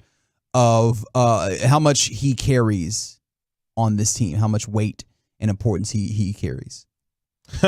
Tim Cato, as of 30 minutes ago, kind of spoke to that at Tim_Cato, who covers the Mavericks for The Athletic. The Mavericks would have the league's best offense with a 120.4 offensive rating if you only counted the minutes with Luka on the floor. They would have the league's worst offense at 107.8 if you only counted the minutes without him. You don't see the margins this big very often. That's a near 13-point difference. Is that good? With Luka on and off the floor in terms of their offensive rating. That's low-key insane when you think about the amount of impact that player has when it comes to a team's ability to score and the efficiency in which they go about scoring, that you have a near 13-point difference in terms of offensive and efficiency with him on and off the floor. That's kind of crazy. Other headlines today, especially Mike Bassick is something else, man. Oh, Lord, what did Mike do now? He quote tweeted the Mavericks PR tweet saying that Luka done for the game. Yeah. He said, "I've gone to bed now." That's rather tame. Mike said he's had enough of it. He said he's just going to bed now. The big news today, though, for the Dallas Cowboys is the fact that for the second year in a row, Dan Quinn said, "I ain't leaving. I'm back." What's the movie? Wolf on Wall Street? The Wolf of Wall Street? Why did I say Wolf on Wall Street? I'm sorry, Wolf of Wall Street. It's all good. Excuse my bad. Where he gives the epic speech. I ain't leaving. Yeah. Yeah. I ain't effing leaving. I think that's what a lot of Cowboys fans felt Yeah, I think people did have that jolt of energy today. Let us know. Actually, what was your instant reaction to finding out that Dan Quinn was going to remain the defensive coordinator Stunned. of your Dallas Mavericks? Stunned. If you could give me one word for it. 877-881-1053. That's the truckwreck.com text line. Absolutely stunned. Because I thought for sure he was gone. Had no doubt in my mind that Dan Quinn was going to be getting one of these jobs, whether it was in Arizona. I thought he was actually going to be getting the Arizona job. It did seem like that one was close to a lot. So stunned. So flabbergasted. No, 817, Luka Doncic was an NBA All-Star starter last year. It's the third year in a row. Fourth time he's been an NBA All-Star. Third straight year he's been named an All-Star starter. But yeah, I was stunned, completely stunned that he was back here. And nearly as stunned as Mike McCarthy saying that was he a starter last year? Did he fill in for an injury? I thought that's what the tweet said. The tweet said coming from the official NBA All-Star account. Because I'm trying to remember, like, the actual Wikipedia. Because I'm going to use Wikipedia. So maybe the tweet got it wrong because... It's possible. I'm trying to remember if there was an injury that had him start. Because your Western Conference starters last year were Steph and Ja. At guard. And then obviously you had... But he wound up being in the starting lineup. Andrew Wiggins. Oh, my gosh. LeBron James and Nikola Jokic. I'm trying to remember. Can't remember. All right. Yeah, from the official Mavericks Twitter account. 3-time starter and 4-time All-Star. Yeah, so maybe last year was one of those years that he didn't start. That he didn't start? Okay. I will continue to do them Googles. Yeah. You. I reserve the right to be wrong there. I was just reading the tweet. So he started in 2011 or 2021. I'm gonna say that 2011. That would not be the right year. Mm-hmm. From the 682 on words to describe how they felt, finding out that Dan Quinn will remain the Cowboys DC. From the 682, tingly.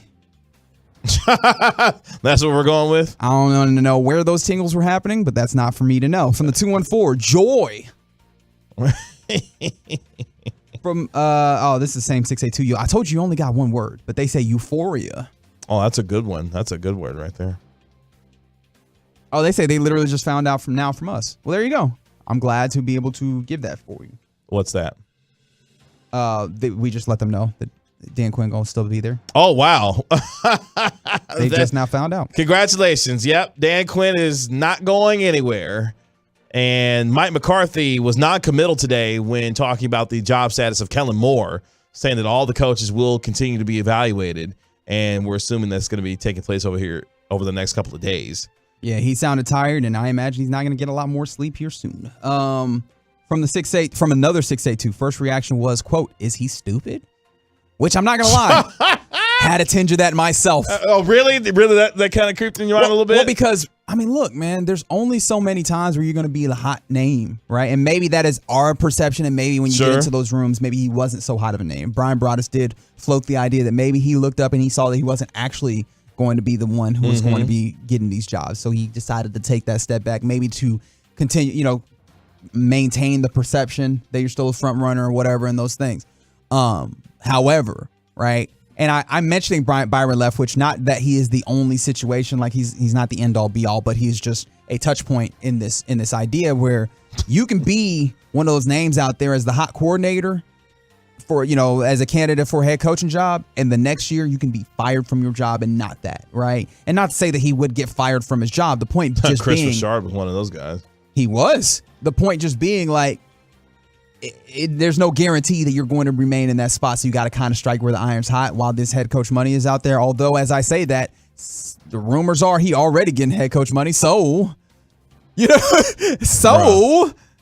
and maybe he's on the Reggie Attitula plan, which is maximum fun, minimum responsibility. Because as the defensive coordinator, they're not going to come talk to you about these wins and losses necessarily. How's your defense played? Sure. What the ultimate wins and losses and where you land? They're not talking to you about that. They're talking to the head coach. And if you're getting head coach money anyways, It's not bad. Not bad. I love how people are offering their ankles as sacrifices to give to Luka right now. You know what's funny? And maybe I'm just not as good of a human being as y'all are, because it's quite possible. But when people are like, oh, no, like when Patrick Mahomes, right, when he got injured, people were like, oh, no, take my ankle. I was like, no, I use my ankle, dog. Like, I appreciate that y'all are so giving. No, I like my ankle. I'm keeping this. Oh, man. As someone who has begun to experience, like, the fact that I am no longer young, right, and those injuries kind of shake you a little bit. I had a couple of ankle injuries. Like, you know what? I like it when these work. I have come to really appreciate when these ankles work to the maximum potential. I'm not giving that to nobody. Sorry, Luka. You're just going to have to heal up. StrikeRate.com, text line 877-881-1053. What body part would you offer for an athlete if they needed it? I don't know if I like where that's going to go, but okay. Yeah, I don't either. Just thought it was interesting, though. Okay. Like, would you have given up your broken leg to Terrell Owens if you were an Eagle fan for Terrell Owens in the Super Bowl? Or I'm trying to think of like other high profile injuries. From the 214, my friend told me, and I was like, why? Does he really hate Denver that much? Now that's kind of that would be kind of an answer there. Like, why? Why do you want to stay here? From the 817, stoked, all caps. I mean, it's a big deal that Dan Quinn remains here to be able to help build on this Cowboys defense. So yeah, ecstatic would be another word, I think, for them. And look, I think that would probably be the word for Micah Parsons today, because you know how much he loves himself, Dan Quinn, after losing, what he considered a real teacher and mentor to him and George Edwards. I imagine that all those dudes on the defense are happy, if for no other reason than you do not have to learn an entire new system. Oh, guess who's coming back to the Cowboys this offseason? Who's that? Donovan Wilson. Dono not going anywhere now that his man Dan Quinn. You see what you did? Look at the text line. See what you did? What happened? You see what you did? That's okay. You see what you did? I'm not even going to have to read it. We don't have to read it. You know what they did. You know what they did in these text line. You know what they did in the TruckWreck text line, TruckWreck.com text line. You know it. What do you have to say for yourself, KG? Nothing. Absolutely. That's your nothing. fault. That's your responsibility. Is it? Mm-hmm. Is it? What's some of your headlines right here on the Get Right of Reggie KG on 105 through the fan? Look, from man. 214, are we getting a ship if I give this body part away? I feel like you have to. Well, I mean, I don't know. I feel like that would have to be part of the criteria, right? Maybe not. Like you're just giving them a better opportunity. Okay. Getting to some random thoughts here on this. Those weren't the random thoughts? No, not that one. Okay. This one might be, though. Here on the Get Right. You can give us something else, Larry, right here on this one. What? Did you just make him change the music? Yeah, music change. Words have changed. Music change. He said, Larry, I'm not feeling this one. I pulled a whole Sean Sharif. Hey, Larry, change that damn music. I think it was early. Was it earlier this week? Or maybe late last week? Peyton was playing something. I think it might have been during like their NFL Power Rankings or something. And apparently Sean wasn't feeling the music. It's Sean it's like, hey, Peyton, like, hey, change the music, man. Like, give me something else. Like, so I was just like, okay, Sean, okay. The headline goes like this, because I'm interested in your thoughts on this. A tech centimillionaire. A whomst? Right, never heard of it. Is spending $2 million a year, gentlemen, on 30 doctors to make his body 18 years old again. 45-year-old tech what is that? Go ahead. All right, here it comes. Here we go. We will now take you to a segment we like to call Kevin Gray Googling. What is a centimillionaire? Here we go.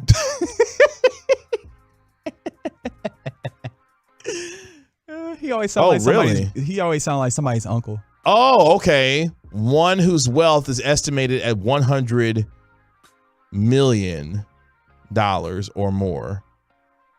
I've never heard that word before. Centi means 100, right? Yeah, like but have you ever heard someone being referred to as a centimillionaire? Nope.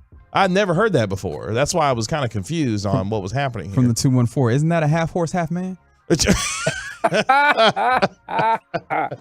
made my night. It's a good joke. It's a good joke. It's solid. That's a good one. From the 903, I would give Tony Pollard my leg, but only if I get his leg in return so that after it heals, I would have one super leg. I respect that. I'm not going to lie, I started reading that text and I was like, I did not read ahead, so I have no idea where this is going. What was coming next? I thank God. Thank you so much, 903, that you did not do some shenanigans because I was going to fall into the pit. I would have been doing the show by myself. So the 45-year-old tech centimillionaire Brian Johnson is paying more than 30 doctors at least $2 million a year to reverse and or halt the aging process. He says his goal is to have the brain, heart, lungs, liver, kidneys, tendons, teeth, skin, hair, bladder, etc. Of an 18-year-old. Quote, he tells Bloomberg, the body delivers a certain configuration at age 18. This really is an impassioned approach to achieve age 18 everywhere. So how are the centimillionaire and his massive team of doctors led by a 29-year-old regenerative medicine physician, Oliver Zollman, doing this? He's a very small portion. So here's a very small portion of the tasks and procedures that Brian Johnson follows on what is being called Project Blueprint. Ready? Okay. He has a 1,977 vegan calorie a day diet. He exercises an hour a day at high intensity 3 times a week. Okay, that seems fairly normal. He sleeps at the same time every night after 2 hours of wearing glasses that block blue light. Sure. I mean, I think a lot of people are into the blue light blocking glasses now. So that I don't think we've gotten to a place that's anything like too absurd. I think we're all in a fairly normal range of stuff. Blood tests, MRIs, ultrasounds, and colonoscopies. How frequently? It doesn't say. Okay. Takes 24 supplements and medicines. Now, he goes into it a little bit. There's a regimen and series of measurements for every last part of Johnson's body. He's taken 33,537 images of his bowels, discover that his eyelashes are shorter than average, and probe the thickness of his carotid artery. Is he getting scammed here? Because I've heard a lot of stuff that's like, if you're like, hey, I'm really dedicated, like the idea, I wear blue light blocking glasses before I go to bed. I make sure to go to bed on time. I make sure I get enough sleep. I work out consistently, right? Those are things that I feel like a lot of folks do. Not everybody, obviously, but like, a lot of folks do without spending, millions of dollars. Mm-hmm. So I haven't heard the thing yet that's like running up the cost on this, right? Well, we're getting to it. I think. Okay, cool. You're just working your way up to it. My bad. He blasts his pelvic floor with electromagnetic pulses to improve the muscles, to improve muscle tone in hard to reach places, and has a device that counts the number of his nighttime erections. How to blast public. Oh wow! I didn't realize that Google had now moved to Larry Flores. Of late, he's been presenting as a teenager in that regard as well. Daily, don't need to know that.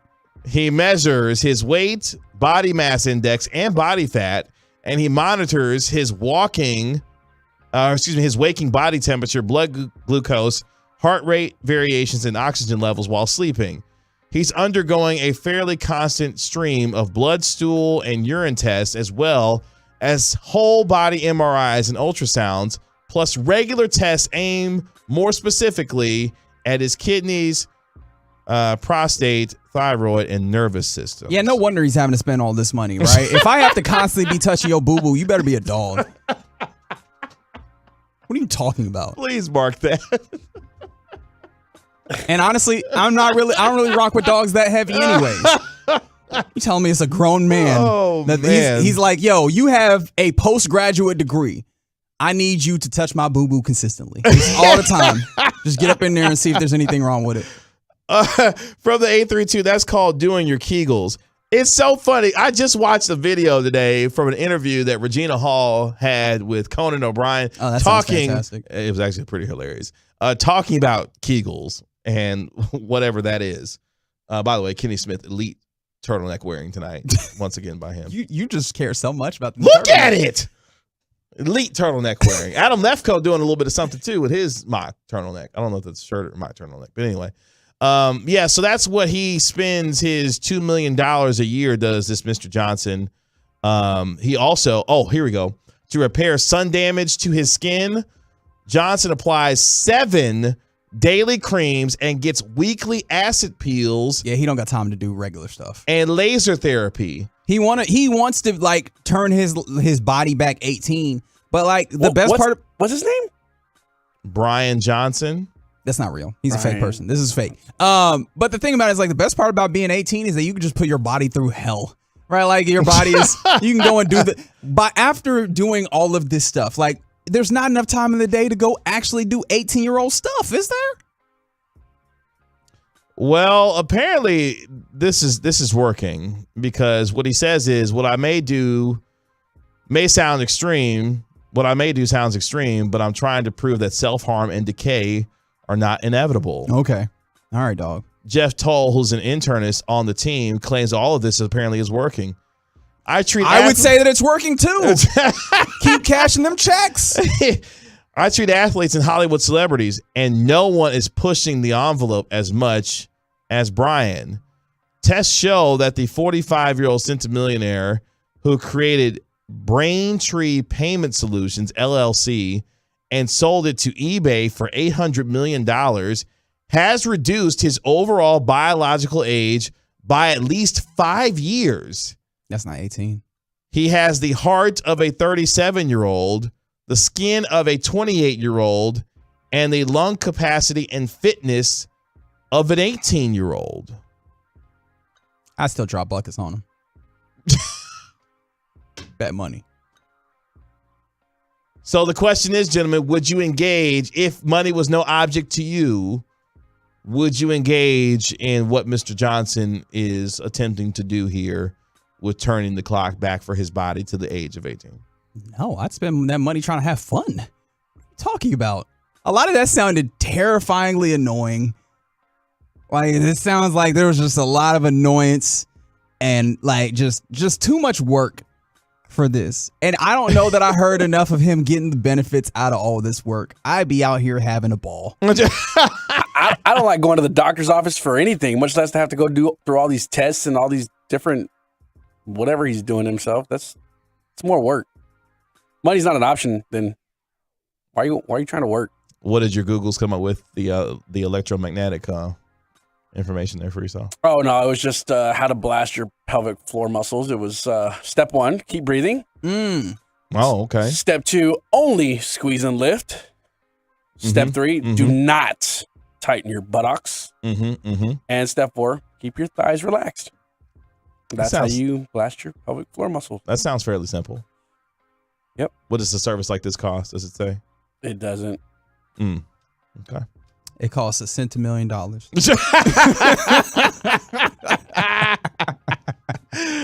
Coming up next on the Get Right with Reggie KG, where we going? Hey, let's do a little this or that next on 105 The Fan. All day, every day, bringing you insights and information no one has right here on The Fan and on the Odyssey app.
This segment of The Fan is brought to you by Frankel and Frankel. There is a reason you need a special license to drive a big truck.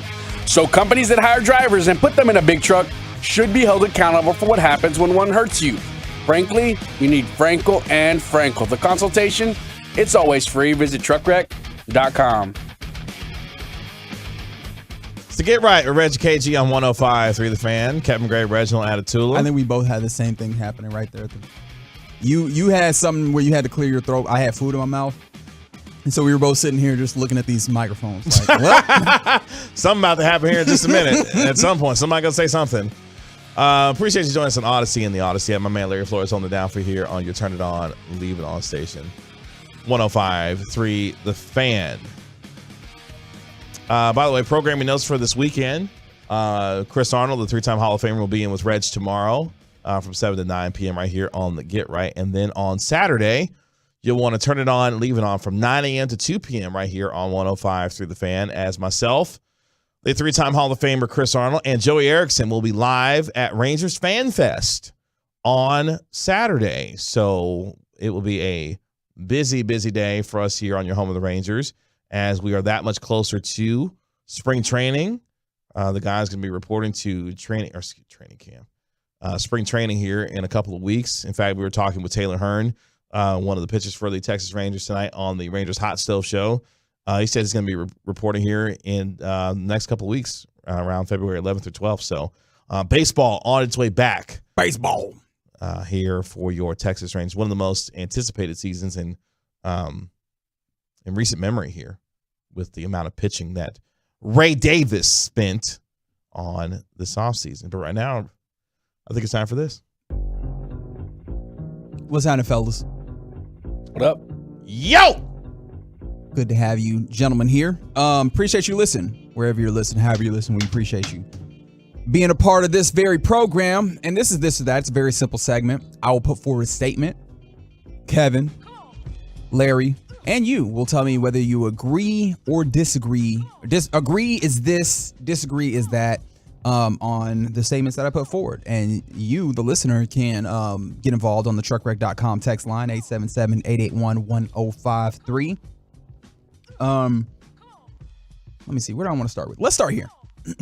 We've all been to a place, purchased a thing, gotten a receipt, and at the bottom of the receipt, it's like, hey, man, take a survey. Let's know how we did. And I'm here to tell you, when you get good service, you have to take that survey. KG, this or that? That. Why not? Because I don't have to do anything. He's just going to be defiant. All of a sudden, you're going to get defiant. Yeah, pretty much. Here's the thing. Here's the real truth around that. The crapshoot of those surveys, you just never know what you're going to get. What does that mean? Because the surveys themselves may take 2 minutes. They may take... They ain't never giving you a 10, 15-minute survey. I don't want to take that chance. You just invented a scenario and was like, well, can't. If that happens, it'll be a problem, so I can't do it. Yeah, you just made up a reason to... Wow. Yeah, okay. I wouldn't take that chance. I'm going to try and be nice right now. I'm going to be nice to you. I'm going to say thank you for your service. Thank you so much. He said that like they had been deployed. Thank you, Chick-fil-A worker. Thank you for your service. My pleasure. Larry.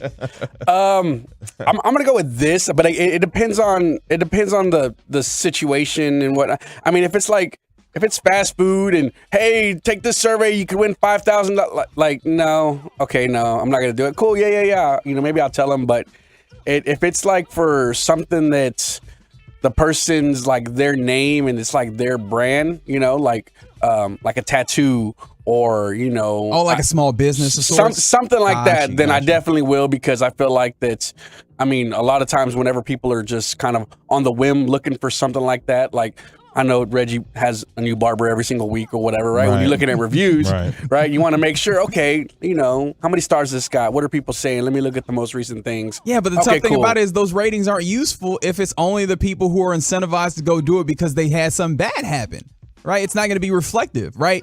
If you are, as you have already put up the scenario of a barber, right? If you're a barber and you give 99 great cuts and one person's like, didn't like it, and that one person's the only one who went and gave the survey, then it will show that there is one bad review and nobody else, because y'all don't want to get out here and give them a couple minutes of your time to let folks know that this is good. Yeah. I don't know. I just feel like also whenever you read reviews and you see the 1 star or whatever it is, and if it's like, oh, well, it took too long. I mean, you got to understand the context. It's like, okay, well, you know what? I'm not giving that 1 star any credence because you know what? You probably got your haircut at the last minute, didn't plan it, kind of like Reggie does. And, you know, therefore you had to wait, right now. You know? Well, so coming for, it just all depends, you know? I don't like From the 903. Never identified with KG more than this moment. You're welcome, America. From the 682, that I paid for my good /service. That's good enough. It's their job to provide a good service. Mm-hmm. And 214, also, you are absolutely right. I am the guy that leaves the shopping cart in the parking lot. What? Not you. I can't look at you. If there is no shopping carts area nearby. Well, how close is nearby for you, KG? 2 spots. No. Like on the same row? 4 spots? If it's like halfway down the row, no. I'm not going all the way down there. I got a kid. What's that got to do with it? Yeah, don't blame her. What you mean don't blame her? I'm not moving that far away from the kid. If there's a spot where I can put the cart in and not have to go away that far away from my kid, then. No, I do the thing where like I put the cart in there and I, you know, joke with my daughter, pretend like I'm going to leave her. Ha, I'm leaving you. No, just joking. And she's like, what? You don't do that? Is this the part we call child services on you? Is this the part? You just take your daughter over there and you drop the I like cart. how you let off with, hey, it's a little joke here. Little jokey joke. I'm going to leave you. Just pretend like I'm abandoning my child. You're the one that's over there with your daughter teaching her to just leave the cart wherever. What is that showing her, KG? This is where you miss it. I'm not teaching her that. You know why? Because like a good parent, she's got her tablet. And she's not paying a damn bit of attention to me. And she's just happy doing what she does. All right, let's keep it moving. As apparently y'all don't give positive reviews out here. I don't leave it in a random spot. Don't do that. 682. So where do you leave it then? If you're not taking it to the place where it's supposed to be, where are you leaving it? I put it. Okay, so you know where you have like, you know, the parking spaces. Yeah, and then there's the line, I'm guessing is. And then you have like where like the light poles are. There's oh, like you're putting it on the median? You a real jerk. I put it away so it doesn't hit, you know, the other. And then when everybody else does that, and then the poor, you know, 15-year-old kid that's that's got to go around. You got to and be pick the up all first person carts. to do it, so nobody else can do it. So what if that area is all full of carts? Then what are you gonna? Then you're gonna walk over there? He walks into the other median. Yeah. What a jerk. What a jerk. All right, man, let's move it along. This was posted today, and this was an opinion piece. And here is the opinion piece from a man named Adrian Childs, right? Okay. This is the topic. Who are these people who love to feel sand between their toes? I hate it. That was the opinion piece that that was the headline of the opinion piece that he wrote. And I'm here to tell you, there is no bigger hater in media than Adrian Childs.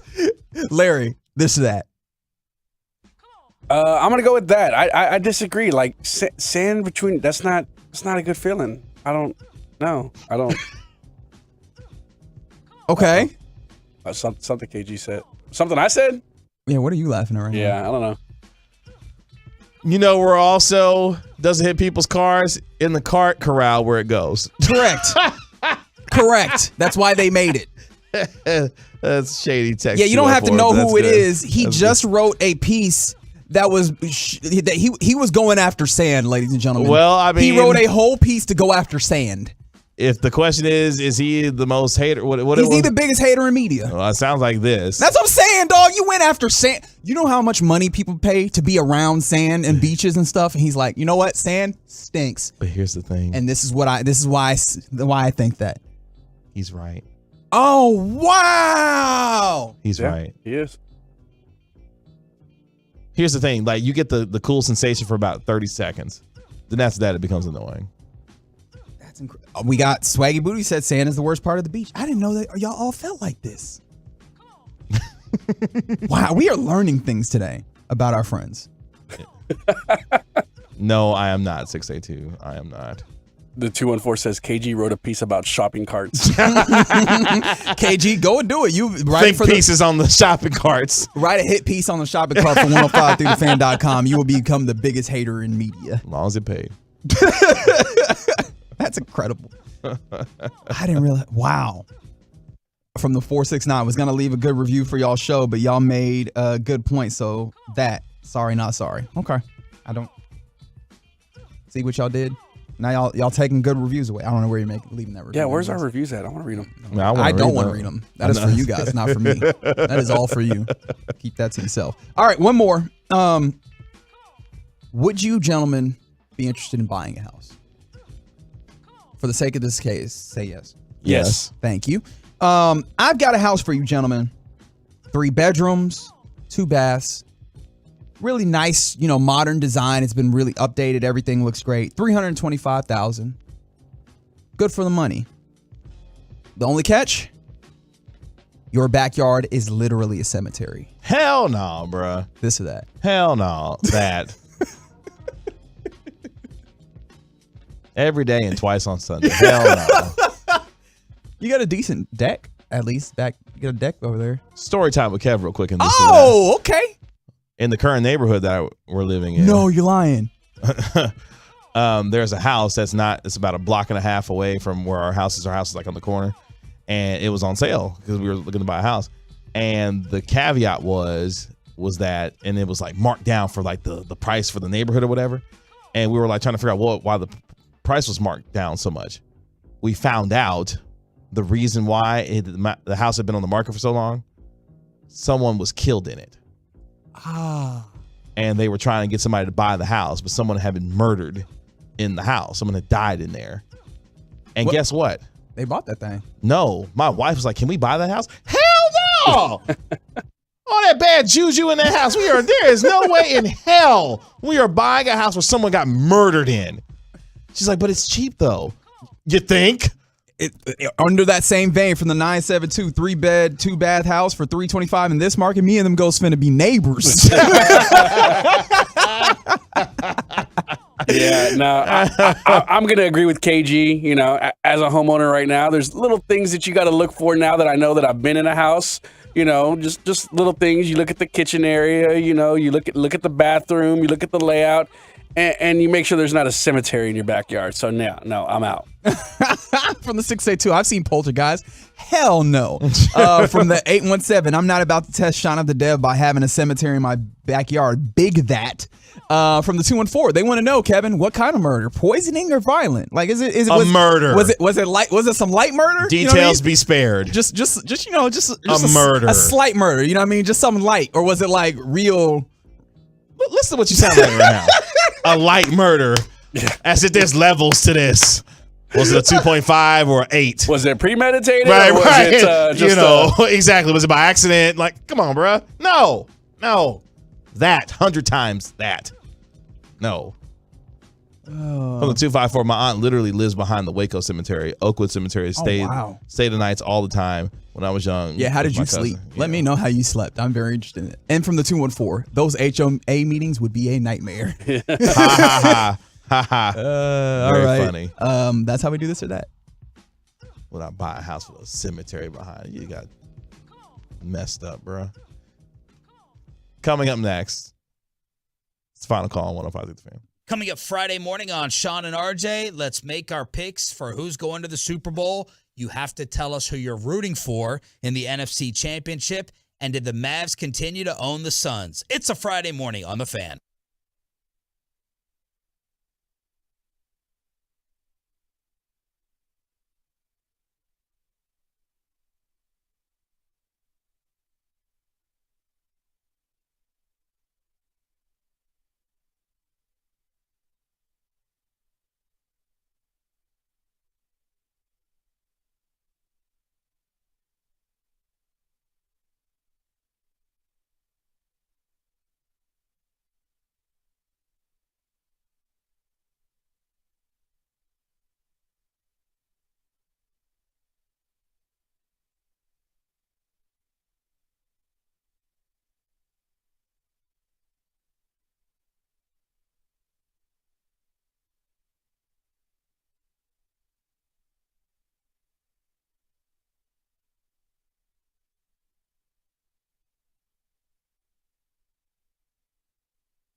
Esiason joins the Fan to give you his insights on Sunday's action with his new show, Kickoff, Friday nights at 9 on your home for the Cowboys. 105.3 The Fan.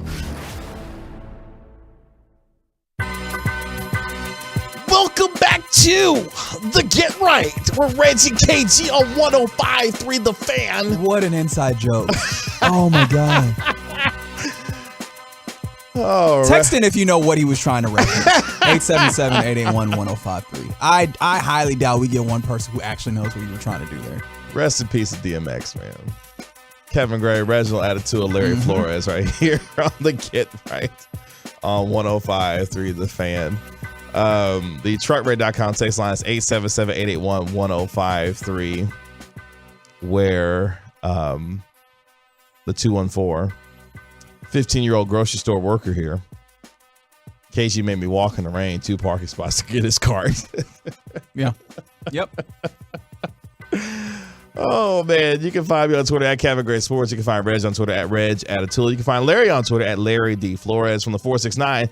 Hey, Kevin, you did the right thing. Someone been killed in the house, has bad spirits to it. I've seen it on Ghost Hunters. Y'all really watch Ghost Hunters? Who is y'all? I'm asking, like, the collective. I do not. I don't either. Do you watch Ghost Hunters, Larry? No, I don't. But I do listen to the Unsolved Mysteries podcast, which is pretty good. Oh, wow. I thought of a thing that I was going to say that I'm no longer going to say anymore. But go ahead and say it. I feel like you need to say it now. Yeah. Oh, okay. I'm making a good decision right now. I'm sure your daughter probably though watches Ghost Hunters, doesn't she? Because she's like into that whole sort of like Halloween and ghost thing. Yeah, she's more into like the spooky characters and stuff like that, like the paranormal stuff. Like not so much, but like Chucky, the Annabelle, and then there's this new one that's coming out, right? That artificial intelligence one that's getting ready to come out. Are you talking about the movie Megan, which I don't think is artificial intelligence, so I'm probably thinking about the wrong show. Right, but I think she's like supposed to be like not artificial intelligence, but like she's supposed to be like a smart robot type thing or whatever. So she's into that kind of thing. I've heard it's pretty good, honestly. Yeah, that's what I heard too. So I'll take her to see that.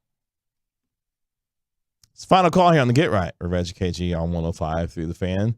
It is 68-64 with about 3:20 left in the third quarter. Your Dallas Mavericks up by 4 on the Phoenix Suns. The big story in this game, of course, Luka Doncic out of this game with a left ankle sprain he suffered early on in the first quarter.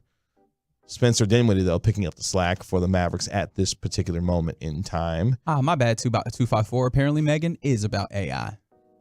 My bad. I apologize. I heard that movie is doing box office numbers. Yeah, man. Like, it is doing numbers. It's doing work. By the way, Spencer Dinwiddie is going smooth off tonight for the Dallas Mavericks. He's got 27 points. He's 8 of 12 from the field, 3 of 4 from the three-point line, also 8 of 10 from the free throw line. Yeah, Spencer said it's Spencer Dinwiddie time. Yeah, it's at Spence time because he is cooking.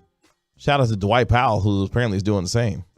6 of 7 from the field. He's got 13 points on the night, does Dwight Powell. So Mavericks up 71-64 with about 2:15 left in the third quarter there. So they're trying to get a win without Luka Doncic on this night. Again, left ankle sprain for Luka as he suffered that early on in the first quarter. Y'all are really just like letting me have it here when it comes to this here, because we were talking about the whole Kellen Moore offensive coordinator thing. Oh, okay, yeah. If one more of y'all jump in my mentions about how Cliff Kingsbury would need to take over as the offensive coordinator if Kellen Moore was indeed fired by the Cowboys, I'm going to scream. Why would you scream, KG? That man is in Thailand. Let that man alone. He is on free vacation. Yeah, that's a good point. Like he did this right.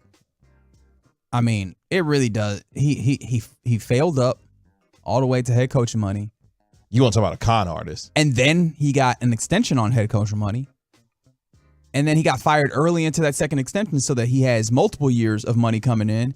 And unlike these other head coaches that are like, I am eager to go get another job to offset that salary, he's like, why would I do that when I can just go hang out in Thailand? On the company dime. That's good work if you can get it. Like, I got a lot of problems with Cliff Kingsbury. This is not one of them. I respect the hell out of it. He did this particular portion of the job right. Congratulations. Shout out to Fox Corporation. What do they do? The FCC has proposed fining Fox Corporation $504,000 for falsely using the emergency alert system during an NFL promo. Oh, yeah, The violation occurred during the Fox NFL Sunday pregame show back on November the 28th. Why? This is coming from the Sports Business Journal. I have no idea what that was. Did they try and use it like in a bit? Is that what they did? Or was it like somebody accidentally ran it and then they lost their jobs? Because, oh boy, you caused the company $504,000.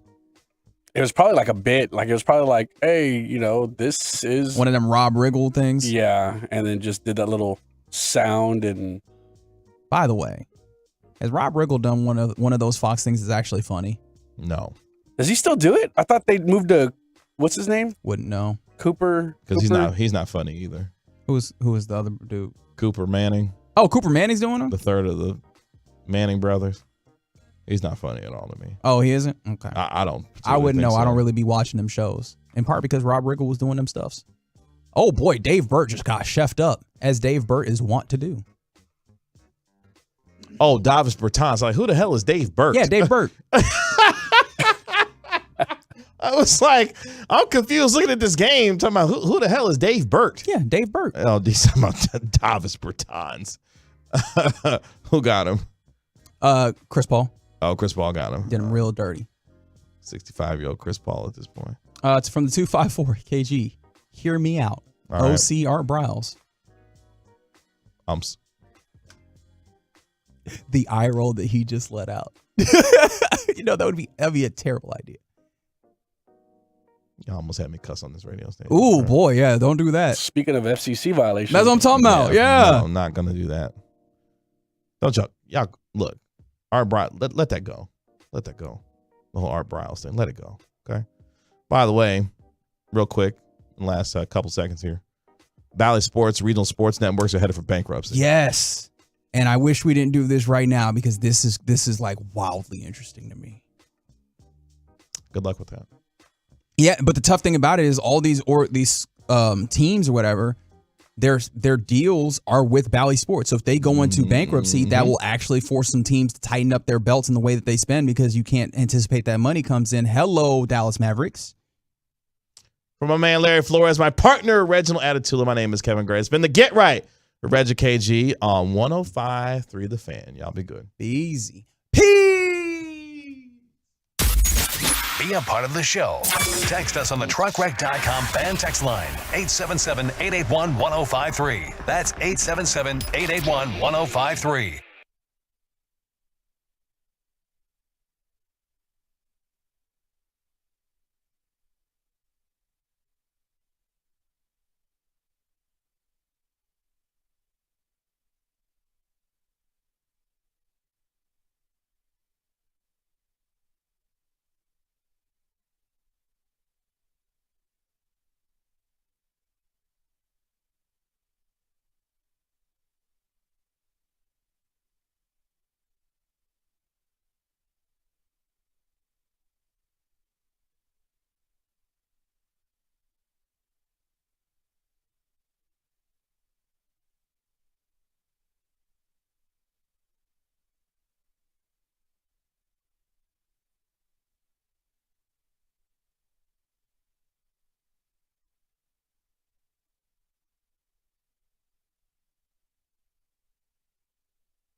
This is the exclusive home of Dallas Cowboys football. KRLD FM and HD1, Dallas, Fort Worth. Let's go, Cowboys. Always live on the free Odyssey app. You're listening to the KNC Midnight Snacks on 105.3 The Fan. KNC Masterpiece right here on 105.3 The Fan. Do the Cowboys and Eagles have the same major flaw, and is it a fatal flaw? I want to get into that in this segment, but Corey, I'm going to also ask you, do you want to dive right into that, or do you want to talk about the complete and utter unraveling that's happening in Denver? Or do you want to hold that up? This is interesting, and I want to try and see if I can get the audio on this. Tyler Columbus told Broncos. He discovered America. Nope, that was Christopher Columbus, who, Kevin, you should really tone that down just a little debatable. Bit. He is he's on 92.5 FM in Denver, and I don't know exactly what station that is, but he told them, the Broncos country, Mike, that Russell Wilson is calling audibles from his time in Seattle. But nobody on the Denver Broncos knows what the audibles are. I mean, that makes sense. They weren't in Seattle. Yeah. Now, if you did, true, can it? So he's using language that they used in Seattle, so the receivers and the offensive line are like, we don't say that here, so I'm not sure what you want us to do at this point. Am I understanding this correctly? Yes, he's using verbiage that they don't know, and I'm guessing that like the idea is just, hey, I'm the quarterback. You're the offense. Just go implement what I'm supposed to do, and y'all just kind of know that. And Benjamin Albright, Kevin, who you can believe or not, said there is truth to that. So that there is reality that this is happening on the field. This is wild. I want to change.